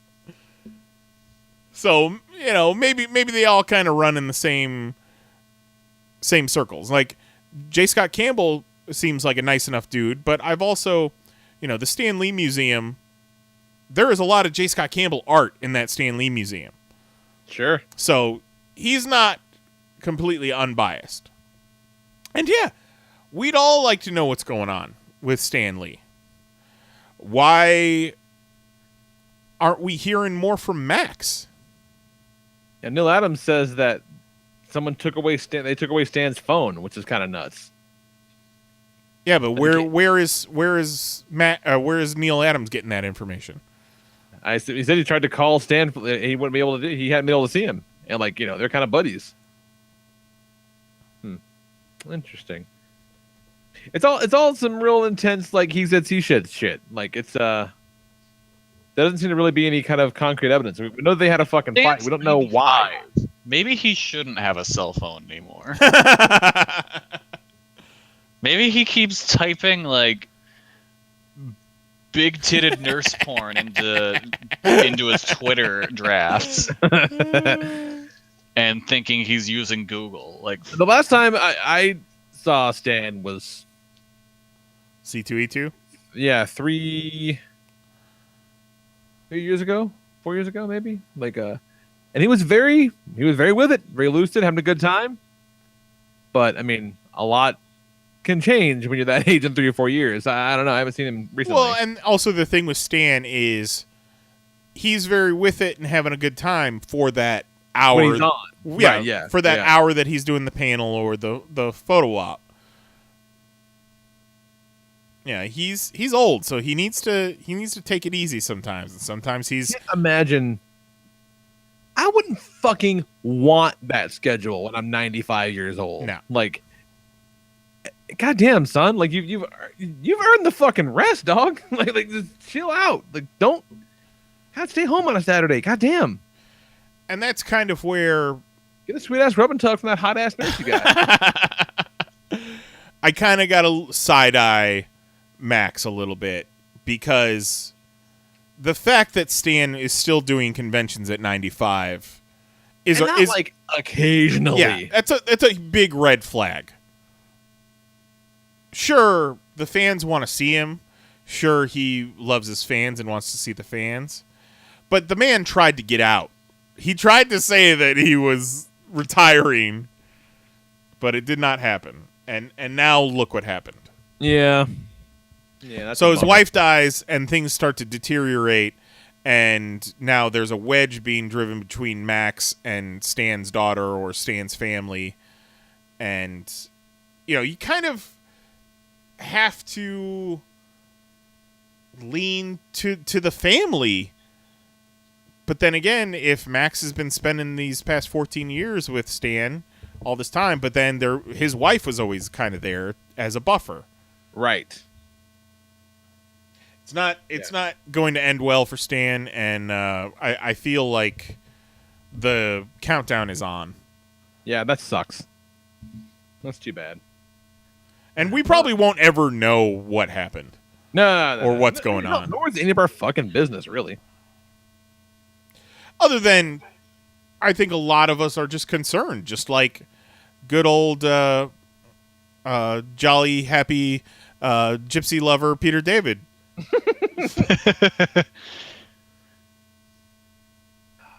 What else we got, Knize? What's a good story? What what's else? something happy to talk about? Marvel Fresh Start. What do you guys think? I'm fucking annoyed by it. I like some things about it. There's some. Like, you tell me that's a century book? Fuck yeah, I'm all about it. Like, this Jason Aaron McGinnis Avengers book sounds cool, great. But it annoys me that they're renumbering shit again when they just fucking made a big deal about going back to the original numbering. Well, like, what I saw in one of these stories is that they're starting with new number ones, but they will also have the legacy numbering on the issues. They've done that shit before too. Like that's not a fresh thing either. In one of these stories that I linked was talking about, yeah, and Marvel hasn't done a line-wide reboot like this since Marvel Now. Oh, fuck off. When was Marvel Now? No, but it was Marvel Legacy. Yeah, Legacy. It was like the that last shit one. is still on the comic covers today. And Legacy was just like 4 months ago. 2017 relaunch. And I love that the same people like, didn't do it that long ago will be like, oh man, DC's rebooting again, huh? And it's like, you fuckers. Yeah. Like, I mean, I'm on board with a lot of these creative teams sound great. Like, and I'm on board for that. It's just what's I weird. honestly thought that this goofy shit would stop right when Alonzo was out. But maybe this is, we're a few months in, so maybe this is Cebulski's first big push, his first. Or maybe this was already underway before Cebulski got the reins. I don't know. It's been long enough. I think they realized that there is something nice about the legacy numbering, but it fucking confused people. Because a lot of people did not understand why the book they were reading that was at issue 16 or whatever is suddenly at 164.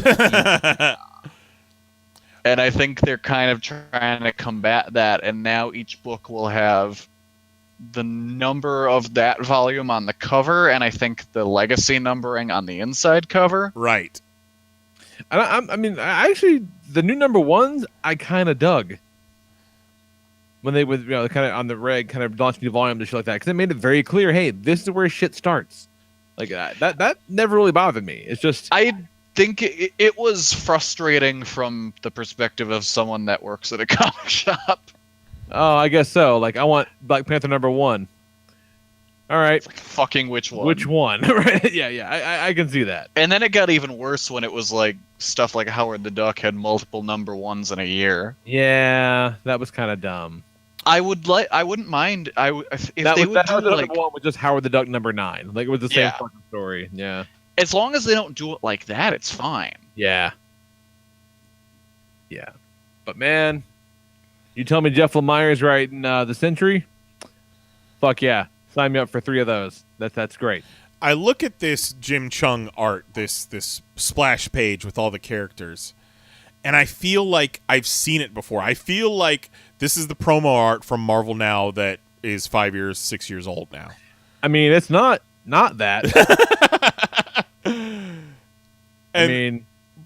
But then on the other hand, maybe the fact that they're calling it Fresh Start, maybe they're just putting their heart on their sleeve and they're like, yo guys, like, we're sorry about this whole Captain America being a Nazi stuff.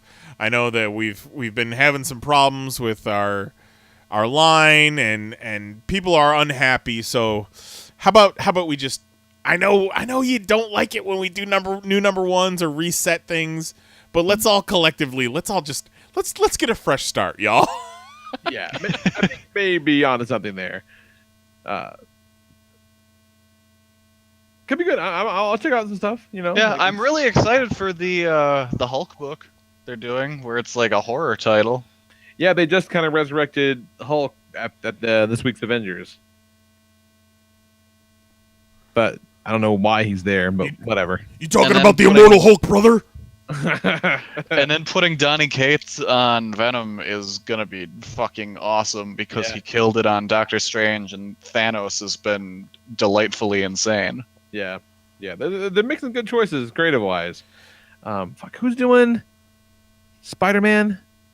Nick Spencer. Nick Spencer and Ryan Otley. Yes. Yeah. And now here's the thing. Yeah, that whole Captain America's a Nazi shit was pretty goddamn terrible. But I've kind of liked everything else Nick Spencer's written that I've read. Like, and Superior Foes of Spider-Man was very good. That's everyone likes that. I dug and fucking Ryan Otley doing Spider-Man signed me up. Yeah, man, he was doing Invincible for fucking ever. Yeah, that's kind of cool. Going off your fucking big creator-owned book to Spider-Man. That's good for that guy. So there's some good stuff coming up. I'm okay with it. It's just they got another goddamn relaunch, and then they're doing. I don't give a fuck what you say. Countdown to Infinity sounds like a goddamn event to me. That shit's an event, son. What were they thinking when they said we're not going to do any events anytime soon? Like, don't fucking even try that shit, Marvel. Yeah. Who said that? Brevoort? I don't care if they're doing it, but don't fucking tell me you're not and then do it. What are you, my fucking kid?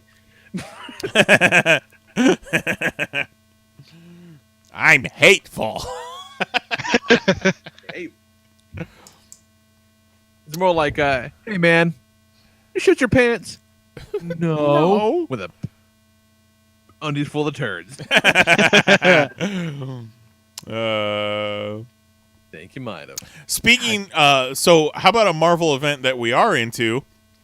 Infinity War has moved up from May 4th to April 27th. Yeah, baby. Sure. Super. That is like mere days after my birthday. I'm all about it. So it gives some space between Infinity War and Solo and Deadpool even. And it also is going to release same day globally as it will domestically. Usually they get it a week before us, but now they're gunning for a record-breaking global opening, I'm sure. Yeah, that's what it's got. And that way we can also avoid spoilers. Like Kelly said, he likes the fact that it's a week before Free Comic Book Day, so he's got a week to see it before all the dildos start spoiling it on Free Comic Book Day. I like that a lot, actually. The fact that I don't have to worry about dodging spoilers from British assholes. Very happy. I'm all about that. To the point where The Rock's Rampage even moved up a week because it was supposed to come out April 20th. Now they're like, oh, God. April 13th. I saw something else today moved up a week, too, to kind of get out of its way. Yeah. You got to. Yeah, because, shit, Black Panther's still going to be making money by the time this fucker comes out. Right. Like, Black Panther is now the third highest grossing Marvel Cinematic Universe movie of all time, behind Age of Ultron and Avengers 1. That's nuts, man. It's nuts. Good for those guys. And it is in the top 10 highest grossing movies of all time already. Good for literally everyone involved. Like, good job, black people. You did it. Good for everyone involved. Yeah, I'm so excited for Avengers, you guys. I'm so happy about it. I've tempered my excitement because I'm excited, but I've had to temper it. But like all these new toys they're showing pictures of, and it's getting real close. It's little under 2 months away. Yeah. Oh, if you ever want to like smile and uncomfortably nod at someone, have that someone come into your job and try and explain to you how, you know, what if Black Panther was made with an all-white cast? God, people would be really mad about that, wouldn't they? What? I couldn't imagine someone would come into a comic book shop and say that. Like, you're in a comic book shop and you have no reference of Black Panther whatsoever. These people. There was a tweet the weekend Black Panther came out, and someone was like, everybody would be so mad if we came out with a movie called White Panther. And the response that was Captain America: The First Avenger. No, or that's Thor. That's Thor, motherfucker. No, that is straight up Thor. They got one black guy in Thor. Like, And people got mad that there was a black guy on Thor. Yeah, that's right. They were pissed he was a black dude. I forgot about that. That's right. They said, this motherfucker is so white. Let's turn one of the guys black. And they were like, what? Not my Norse god. They should have Heimdall retire to Wakanda. Oh, that'd be the shit. That'd be awesome. The Rainbow Bridge emanates from Wakanda. Oh god, all of fantastic. It should be made of vibranium, and then we're like, hey, where'd you get that? And none of your business. And hey, good thing we didn't make plans to all get together May 4th weekend to see Infinity War, huh? Right? Buy plane tickets and get hotels and so on and so forth. But did you guys see the exchange between, I think it was between Marvel Studios and Robert Downey Jr.'s Twitter? No. Robert Downey Jr.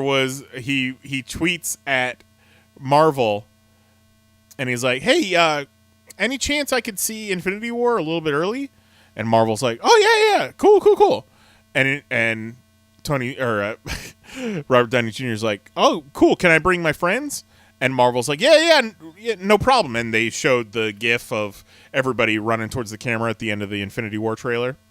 And then Robert Downey Jr. is like, how about the whole world? How about the whole world? We go see it early. Marvel's like, sure, fuck it. April 27th, Infinity War is coming out. That's cute. They are great at marketing. That's cute. They are awesome at that. I want to be Robert Downey Jr.'s best friend. Someone who is probably very thankful that Infinity War is coming out a week early is Kevin Smith, because Scary. Oh, it's scary. What's interesting about the Kevin Smith heart attack is, yeah, he's a fat dude, but like he's trimmed down a lot in the past few years. He really has, yeah. And he had an entire ventricle, I believe. Yeah, it sounds like it was the left anterior descending artery. Yeah, his artery was 100% blocked. It's called the Widowmaker. Yeah, so probably, really, probably as a result of just years of, not doing such great things. Sure. You turned this shit around the past couple of years, and that's great. But, a lifetime of fucking poor diet and choices has probably led to some negative shit. Yeah. He's like, I think he's not even 50. He's pushing 50, though, right? Yeah, but still, pushing 50 is not fucking 50. God. 47 years old. God damn. Definitely made me think. I'm like, oh, fuck. I'm just hoping to turn shit around early enough, because I don't want that shit in my life. Yeah. But I've always had good cholesterol and shit, so maybe that helps. I don't know. We'll see. But he seems to be doing good, though. I guess he's already doing shows, and he had a live show in LA tonight. And he's a vegetarian now.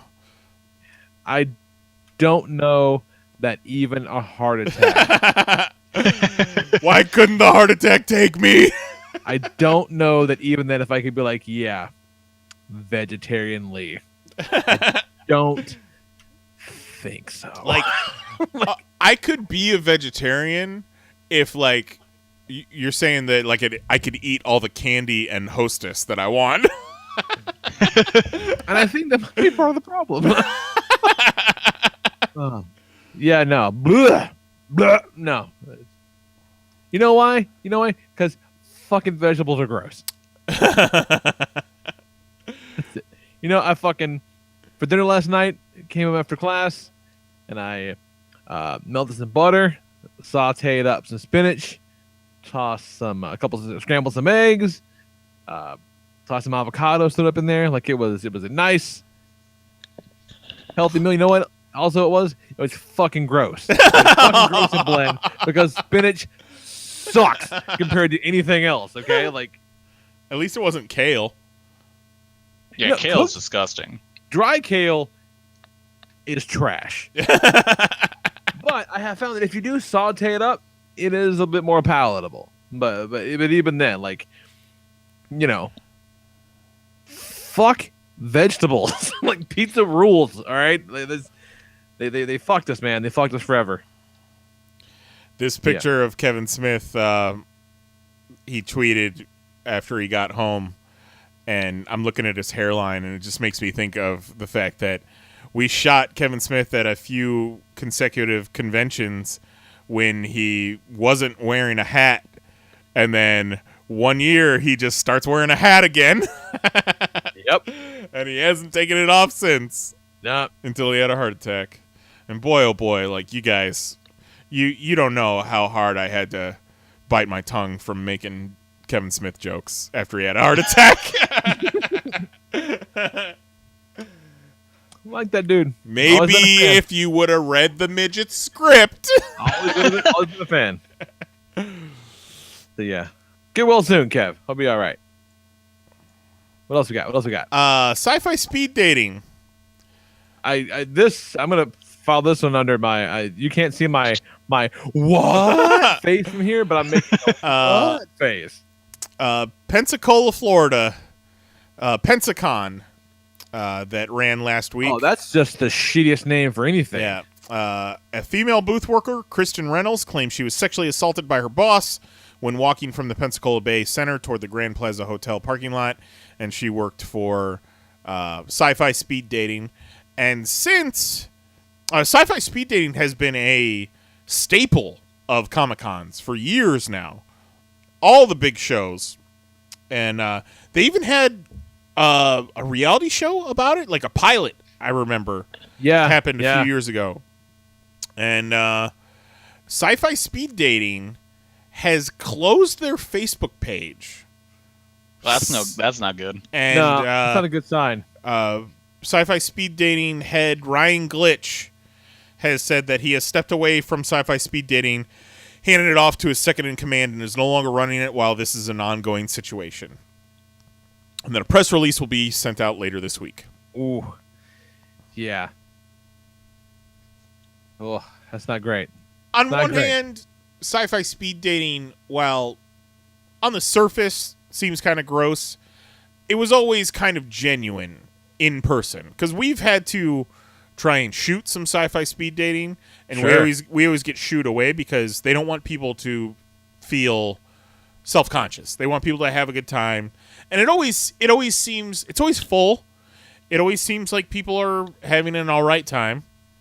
And I never got the feeling that this dude Ryan Glitch, I'm assuming, is the guy that I've seen at 100 conventions. Fat dude who's always wearing Jedi robes. I never got his bathrobes. I never got the found him. That's him. I never got the inclination that he was gross, but it's a damn shame. Hey, maybe he just had a fucking horribly gross day. I don't know how to fucking. That's just. Ugh, it's gross. I'm gonna send you guys a picture of Ryan Glitch real quick.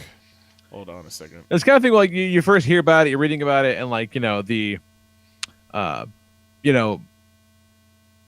sexual assault has become a broadening term. Where some people get freaked out like, oh, this guy said I was cute, he assaulted me with his words, which is a gross fucking thing that people do sometimes. And so you hear that, and like, for a minute, like, okay, well, I wonder what actually happened. Maybe, I like to give people the benefit of the doubt a little bit.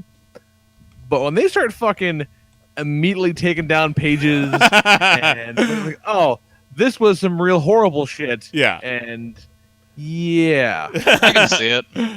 And he immediately steps down. Yeah, no benefit of the doubt for you. You're a fucking monster, guy. Yeah, that's when some awful shit happened. Yeah. Ooh. Yeah, that's when some awful shit happens, and you know it. And you're like, I never thought they'd catch me. I'm so inconspicuous. Yeah, that's fucking gross, man. Hope they throw the book at him. That's fucking awful. And then this story makes me smile so much. We have dogged on Dragon Con for years. And Dragon Con, one of Dragon Con's biggest things, one of Dragon Con's biggest things, besides leaving bodily fluids in elevators and dismissing child molesters, or dismissing accusations against child molesters. One of the biggest iconic images from Dragon Con is where they get all these cosplayers on these steps and they take pictures. And have you ever gone to Dragon Con? Ever been to that one? No, have not. No, I didn't think so. Just tried to, but it never happened. Yeah. I think I tried to once too. That's because I really want to see it in person. You know, I don't want any part of that. Oh no, this was like, this is Attitude Era when I was really kind of pushing to get us in. Right, and before the whole Ed Kramer thing was public knowledge. Yeah. Oh, okay. But it was even then it was still gross. Yeah.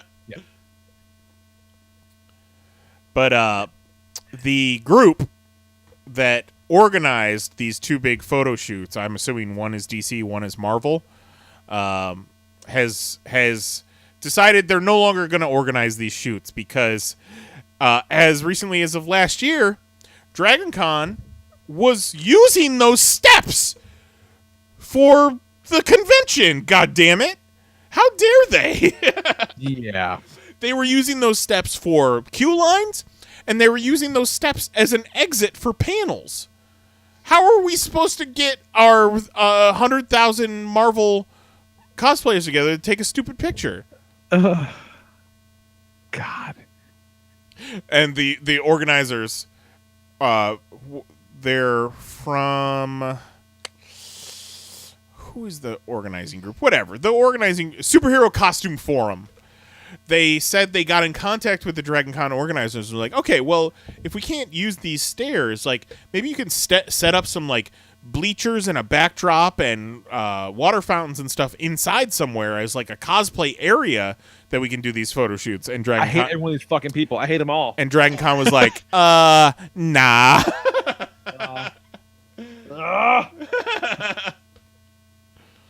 I can't imagine. It's like, hey Siri, show me hell, and it's like me, and it's me, in a crowd of those fucking assholes. Can you imagine being I know you can. Imagine the fucking 500 shithead cosplayers. Imagine being on like step 17, right, amidst just a sea, a spandex, and some shithead that has like incredibly accurate angel wings or some fucking nonsense. Like, no, fuck them all. Blech. So I found Matches Made in Fandom on Facebook. It has sci-fi speed dating as its image, but it is no longer sci-fi speed dating. So maybe they changed their name. They're rebranding. We pivoted. We pivoted the problem.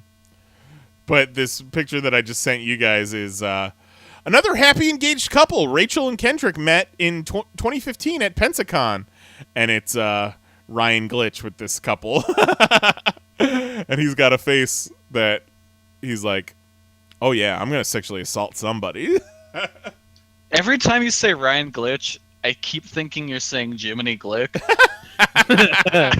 And I don't know why. Oh my god, I hated Jiminy Glick. I loved that show. I hated it. I was never a Martin Short fan, except for 3 Fugitives. Oh, God. And that's Gross. the news. That is the news. Fuck Dragon Con. We haven't had a good shit on Dragon Con session in a while. It's been nice. No, it's been a minute. It's been a while. Dragon Con winners of the March Madness worst fandom. Yep. If you don't by a landslide, by a actually. landslide, yeah. I think a lot of that was due to probably one guy that we knew. This is the longest fucking post, this Bleeding Cool post describing the staircase situation. Right. And fucking satellite view of where they can and can't go on the roof. Like, you're putting in too much work, you fucking doinks. This is why we hate you. Like, ugh. This one compares the rooftop in pre-2015 And now, where they put a swimming pool, so we can't go to this roof. Just say you can't go to the roof, motherfucker. We don't need a picture of what it looked like 3 years ago. You dink. Ugh, gross. Oh God! I got that Dragon Con fire in my belly. It's been a while. Let's talk about comic books. Get the fuck out of here. All right, Filbert. The problem with comic books is the ink comes off on your hands. Every time you turn the page, you have to wash your hands. Fuck Dragon Con. Jesus Christ. All right. There's 3,000 comics came out last week. It was a big week. It was a lot. I still haven't got through a good chunk of it, but I got through some stuff. There was also a lot of Transformers comics last week. Like a disproportionate amount of Transformers comics came out, and they're all fucking good, man. The Optimus Prime annual, however, was a fucking delight. It is Thundercracker in Starscream the movie. The running gag of Thundercracker trying to write a screenplay has been playing out for a number of years now. And he's just really bad at it. Like, partially because he's a shitty writer, and partially because he doesn't know shit about people. So when he tries to write stories about Earth people, it just doesn't work out. And so he decides to instead do Starscream's biography about his rise to power. And when he realizes that Starscream is not interested in telling the truth, it presents quite the moral quandary. And he eventually decides to want to try to sell the movie to Earth people and all this shit. And it's just fun. It's funny and it's light. And halfway through making his movie, Starscream confesses to all the horrible shit he's been doing over the past couple of years, like killing people and staging coups and all this stuff. And so he just fucks him like when he's about to wrap the movie. But then he changes the ending to match. It's really fucking funny. And after having trouble getting people to play the parts, he just decides to paint himself gray for Starscream and then paint himself black to play Skywarp 2 because because they're all the same fucking dude. Like, it's pretty fucking funny. It's a good bit. The whole thing, like, excellent bit. What else? Champions 17 I enjoyed quite a lot. You reading Champions, Kelly? No, and like I keep forgetting that book is coming out because I thought it was supposed to get canceled when they were doing the weekly Avengers stuff. Yeah, no, it's still coming out, and it's very Viv Vision heavy. The past several months, and I fucking love Viv Vision. There are 2 of them now, which is kind of nuts. They had a run-in with a High Evolutionary, and Viv was turned into a human. The High Evolutionary made her a person, like a human person, and they thought she was dead. And so, in a crazy moment of grief, Vision built a new one because he couldn't handle like losing the last piece of his family, so he built a new one. And the human one came back through some magical bullshit, and so now he has like a human daughter and a robot daughter. And the robot daughter does not like the fact that there's a human daughter, and this issue became a horror story in the best way. It was very, very cool, and boy, looks great. You want to see Humberto Ramos draw a creepy robot fighting a human girl? That's what you want to do. And they got big superheroics too. It's good. I dig it. This is one of those books that the artist is perfect for. Like, Humberto Ramos drawing a bunch of teen superheroes, doing teen superhero shit. Yeah, that's directly in his fucking wheelhouse. It's great. Well, that's great. Avengers continues to be, let's call it passable. Just, this big dumb story is big and dumb. It's big and dumb. But at least it's not a fucking giant ass crossover. It's just these books, it's self-contained. It's not bad, but it's not very good either.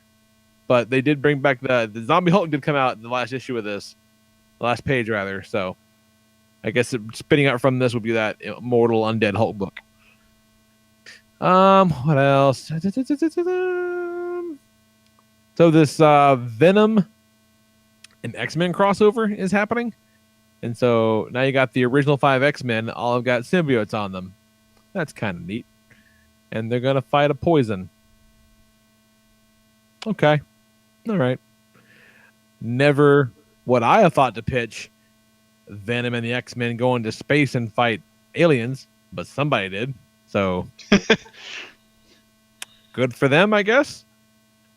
Lost Light 16 or 15 rather was very Grimlock and the Scavengers heavy, so I'm happy about it. I'm fucking thrilled. Not only is it super heavy on Grimlock and the Scavengers, but it also calls back to shit with Scorponok and the Magnificence and like Maximum Dinobots from like, I don't know, 10 goddamn years ago. Yeah, Maximum Dinobots is old as fuck. Yeah, like all of Scorponok and Grimlock's interactions are a direct result of Maximum Dinobots, which is a long fucking time ago because Roberts is a goddamn crazy person and believes in nothing more than the long game. I would prefer just minimum Dinobots. Thank you very much. How about moderate Dinobots? And then it came out last week, but I just read it this week. Power Rangers 24 is fucking great. Like, it's great. It's so damn good. I like the splash page where they activated like all the Finsters remaining like sleeper agent monsters at once. Yeah, that was awesome. So you got like, all the various Zords kind of fighting like a giant chicken, and there's like a dude with a volcano on his head and also a flamethrower. Like just these really pretty fucking spot on monster designs for Power Rangers, but they're shit you've never seen before. They're like original characters. It's pretty great. Pretty good. And that son of a bitch Dracon got out. Bad shit's gonna happen. This is all leading into the Shattered Grid crossover, which next issue I'm looking forward to more than I have any crossover in a while, probably, except maybe Metal. Metal I was looking forward to. But yeah, I feel like it's good. It's high stakes. It's gonna be solid. They're doing some really great shit over there with those Power Ranger books. Did you read this week's issue of Go-Go Power Rangers? It is is the next thing I got queued up. Nice. That was very good, and I feel like this series really hit its stride with this issue. What I like about that is the notion that they did have another friend before all this shit went south. Yeah. They had another buddy, and he got left the fuck behind. Which is kind of crazy. It's kind of sad for that dude. But last time I saw him, he was being impersonated by a putty while he himself were being tortured on the moon. So, poor old Nick, whatever the fuck his name was, having a bad couple of days. And, yeah, that's all I got. Yeah. Saga's so good. I like the fact that Saga's back, but nothing truly emotionally damaging happened to people that I like. That was good. Yeah. Yeah. Nothing really horrible happened. In fact, I dare say it may be hopeful until you get to the end and you see fucking Prince Robot's subconscious on his face and like, oh, this is okay. Nothing bad happened yet, but something real terrible is about to happen. I feel like it's not going to be happy for long. Then the kind of, we talked about this before, Kelly, but they did flat out mention that the two reporter guys are fish people. Yeah. Which further makes me wonder how they communicate. So I think they just have to sound like the Aquitar Rangers. Yeah, or like fucking Merman or something. Yeah. Yeah, gotta be. And that is super fun. What you got, Kelly? The first issue of the new 4-issue Lockjaw miniseries was out, and it's tremendous. Like Lockjaw the Dragon Lockjaw? No, Lockjaw the Inhuman Dog Lockjaw. Oh, that's Lockheed. Right. Okay, yeah. So your main protagonists in this book are, of course, Lockjaw and good old D-Man. I fucking love D-Man. D-Man, who was very upset because his boyfriend broke up with him. And he was talking to his old neighbor, and she was, telling him, like, oh, you're one of those nice gays, not like the scary ones on cable news. So what you're telling me is D-Man's boyfriend didn't want that D no mo? Doesn't sound like it. And then so Lockjaw is gonna go out and have some adventures, some Lockjaw adventures, and he shows up on D-Man's doorstep and is suddenly fighting all these like crazy gerbils that are flying drones that look like UFOs. What the fuck? And so they're fighting these drones, and the old woman opens up her door and sees this and goes, "What kind of gay voodoo is this?" Oh no. And then the issue ends with Lockjaw teleporting himself and D-Man to the Savage Land and to go hang out with Zabu. And then Kazar shows up, and he's, a beautiful shirtless man, and D-Man's like, "Oh, hello." That's fucking great. Yeah, no, it's awesome. I highly recommend Lockjaw. I am going to put that on the list for tomorrow. That sounds delightful. Written by Dan Kibblesmith, who kind of came out of nowhere and has been writing some really good stuff with really funny stuff, too. Kibblesmith. And he's writing a comic about a dog. Yep. No, I don't believe it. I didn't see that until... That's a fake fucking name right there, Dan Kibblesmith. But he's also writing the current Quantum and Woody series at Valiant, and that's been very good so far. Did you hear about the guy writing the new Dexstar book for DC? His name is Jimmy Meowmix. But his friends just call him Wet Food.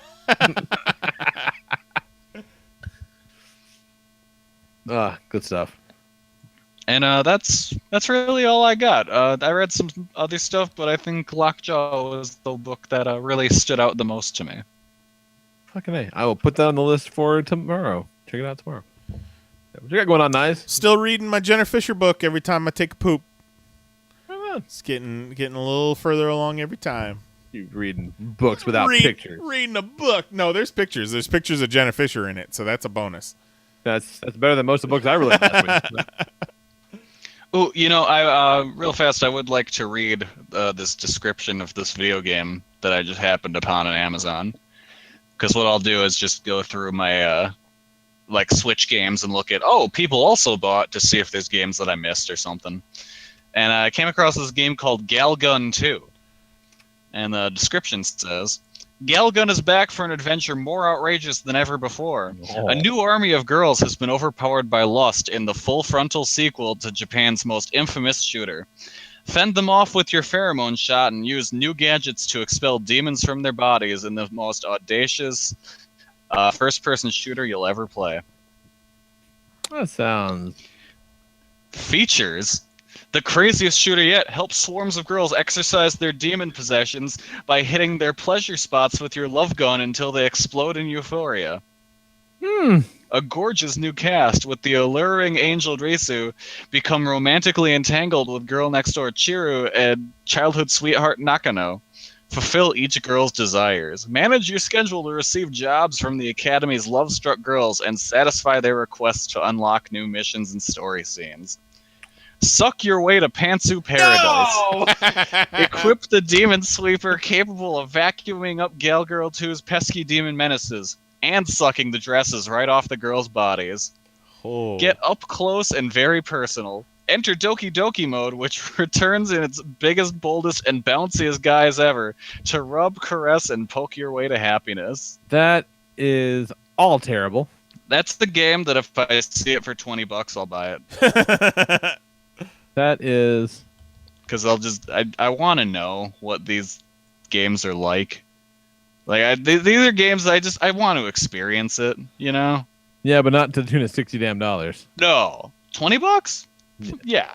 I'll play that for $20. Game recommendation, I checked out a game called Typo Man, downloaded on the Switch. Ooh, I heard that's good. It's fucking neat, man. It's like a platform puzzler game where it's all about interacting with the environment, which is words. So like your hero is made out of the letters that spell the word hero in a very kind of creative way, and he's running around this platform area, and the word hate will kind of be sitting on a ledge, and then suddenly it'll morph into a monster made out of that word. It's all very simple, kind of design wise, but it's all very, very creative.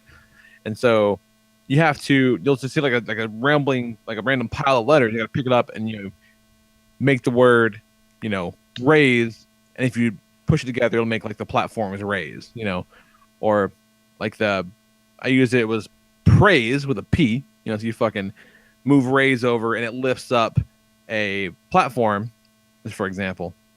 And there's this big cabin full of gas that'll kill you. You can't make it. There's no way you can get across it in time.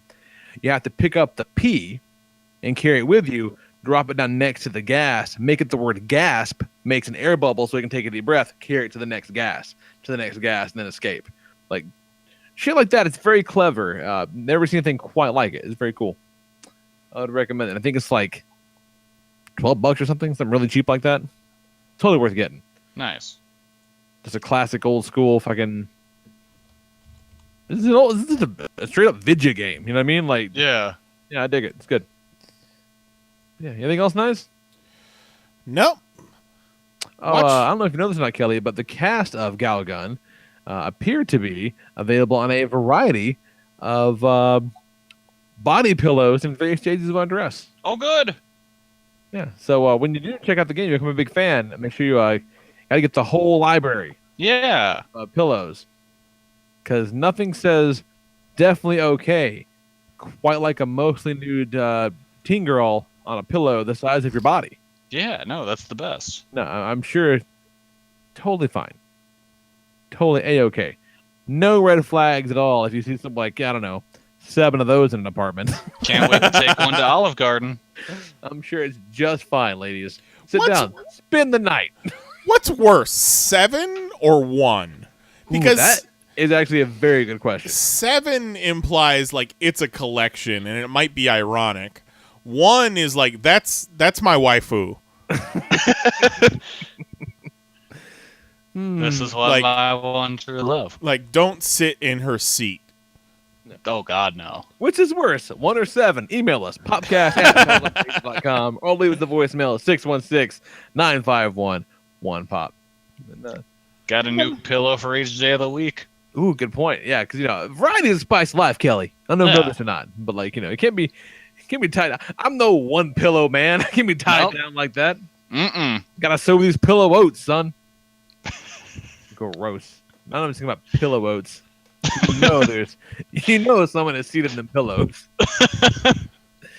No way. Those pillows are gone unseated. Ugh, gross. Yeah, on that delightful note, let's call it a night. We'll be back next week, hopefully live at 10 p.m. Eastern, 9 p.m. Central at youtube.com/panelsonpages. Check the Facebook group. Check the population group on Facebook. Keep an eye out for the actual matches for next week's first round competitions. We'll do two games a week. And tell us who you would have picked in this week's matches if we got them right or if we got them wrong. Yeah, because I really feel like I squeaked by. I'm just thinking about this. I bet if you would just do a simple search on your adult video website of choice, you could probably find a video of a man having relations with a harem of pillow girls. All right, let's give it a shot. What do you think the keywords would be, Kelly? Should I just search pillow girl? Body pillow gangbang. That's my guess. Body pillow 2 words, gangbang 1 word? Yeah. Gangbang is definitely 1 word, or something told. It's allegedly 1 word. This first clip that came up is reverse gangbang. How does that work? What's a reverse gangbang? Oh, the reverse gangbang is when it's a bunch of women and one guy. Right. But, like, that's still a gangbang. It's not reverse. Like, yeah, but you need to think of how backwards the idiots that watch porn are. Sure. Sometimes. Like, reverse gangbang is like, we're just going to sit around and talk about Bible verses. Y'all want to play some Uno? I'm not seeing any body pillows in the thumbnails. Let me just search. Okay. All right, man. Well, there you go. That's there's our fortune. Yeah. Yeah, someone's got to throw their hat over that wall, Kelly. Yep. So we'll get you 7 Galgun pillows and you make you a goddamn star. Here, we'll each buy one. We all bring them to New Orleans. Solid. Knize, you and Jose bring the cameras. We're gonna make this high quality. Yeah. Sweet. And then you gotta, as always, like we have Toy Fair. You gotta put the chesty on for this one, Kelly. Oh, we're gonna get one of those the head straps. Oh God, fucking nuts. Or we can just take that clamp, that alligator clamp, and just stick it on your dick. Oh God! All right. Surprisingly, not finding any body pillows. Maybe I'm surprised. That is like a legit shocker. Yeah. Maybe the search function on this site is just not very good. I mean, because I'm kind of shocked that that's not around. Because like every now and then, do you guys ever just happen upon videos where it's like you're searching for a specific like actress, and then you just find a video of some dude jerking off onto a picture of her? Can't say that I have. That sounds terrible. No, I've seen those, and I always think, I'm like, what other videos has this person made? Ooh, yeah. And I never look, because good lord. Yeah, no. That is a hole of depravity you don't ever quite come back from. I tell you, I'm not finding body pillow gangbang, but I'm finding some quality content. Some of it is pixelated. I will assure you of that. Oh, obviously.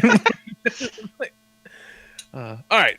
We're back next week. Email us, call us, all that fun stuff. And we'll talk to you guys then, man. For Jason Knize and Kelly Harris, I'm the Lord Reverend Leo Rodriguez. And we'll talk to you guys next week. Night.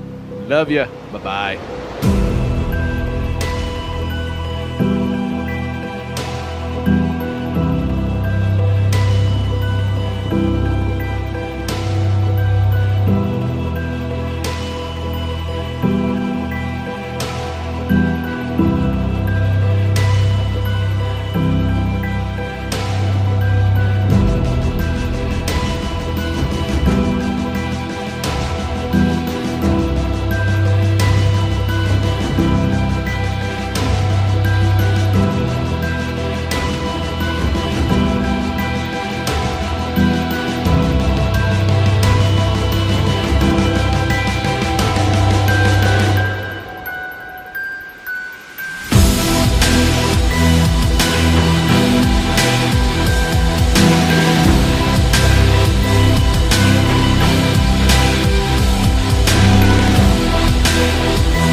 wonderful. Bravo! I loved that. Oh, it was great. Well, it was pretty good. Well, it wasn't bad. Well, there were parts of it that weren't very good, though. It could have been a lot better. I didn't really like it. It was pretty terrible. It was bad. It was awful. It was terrible. Get him away! Hey, boo! Boo! Boo!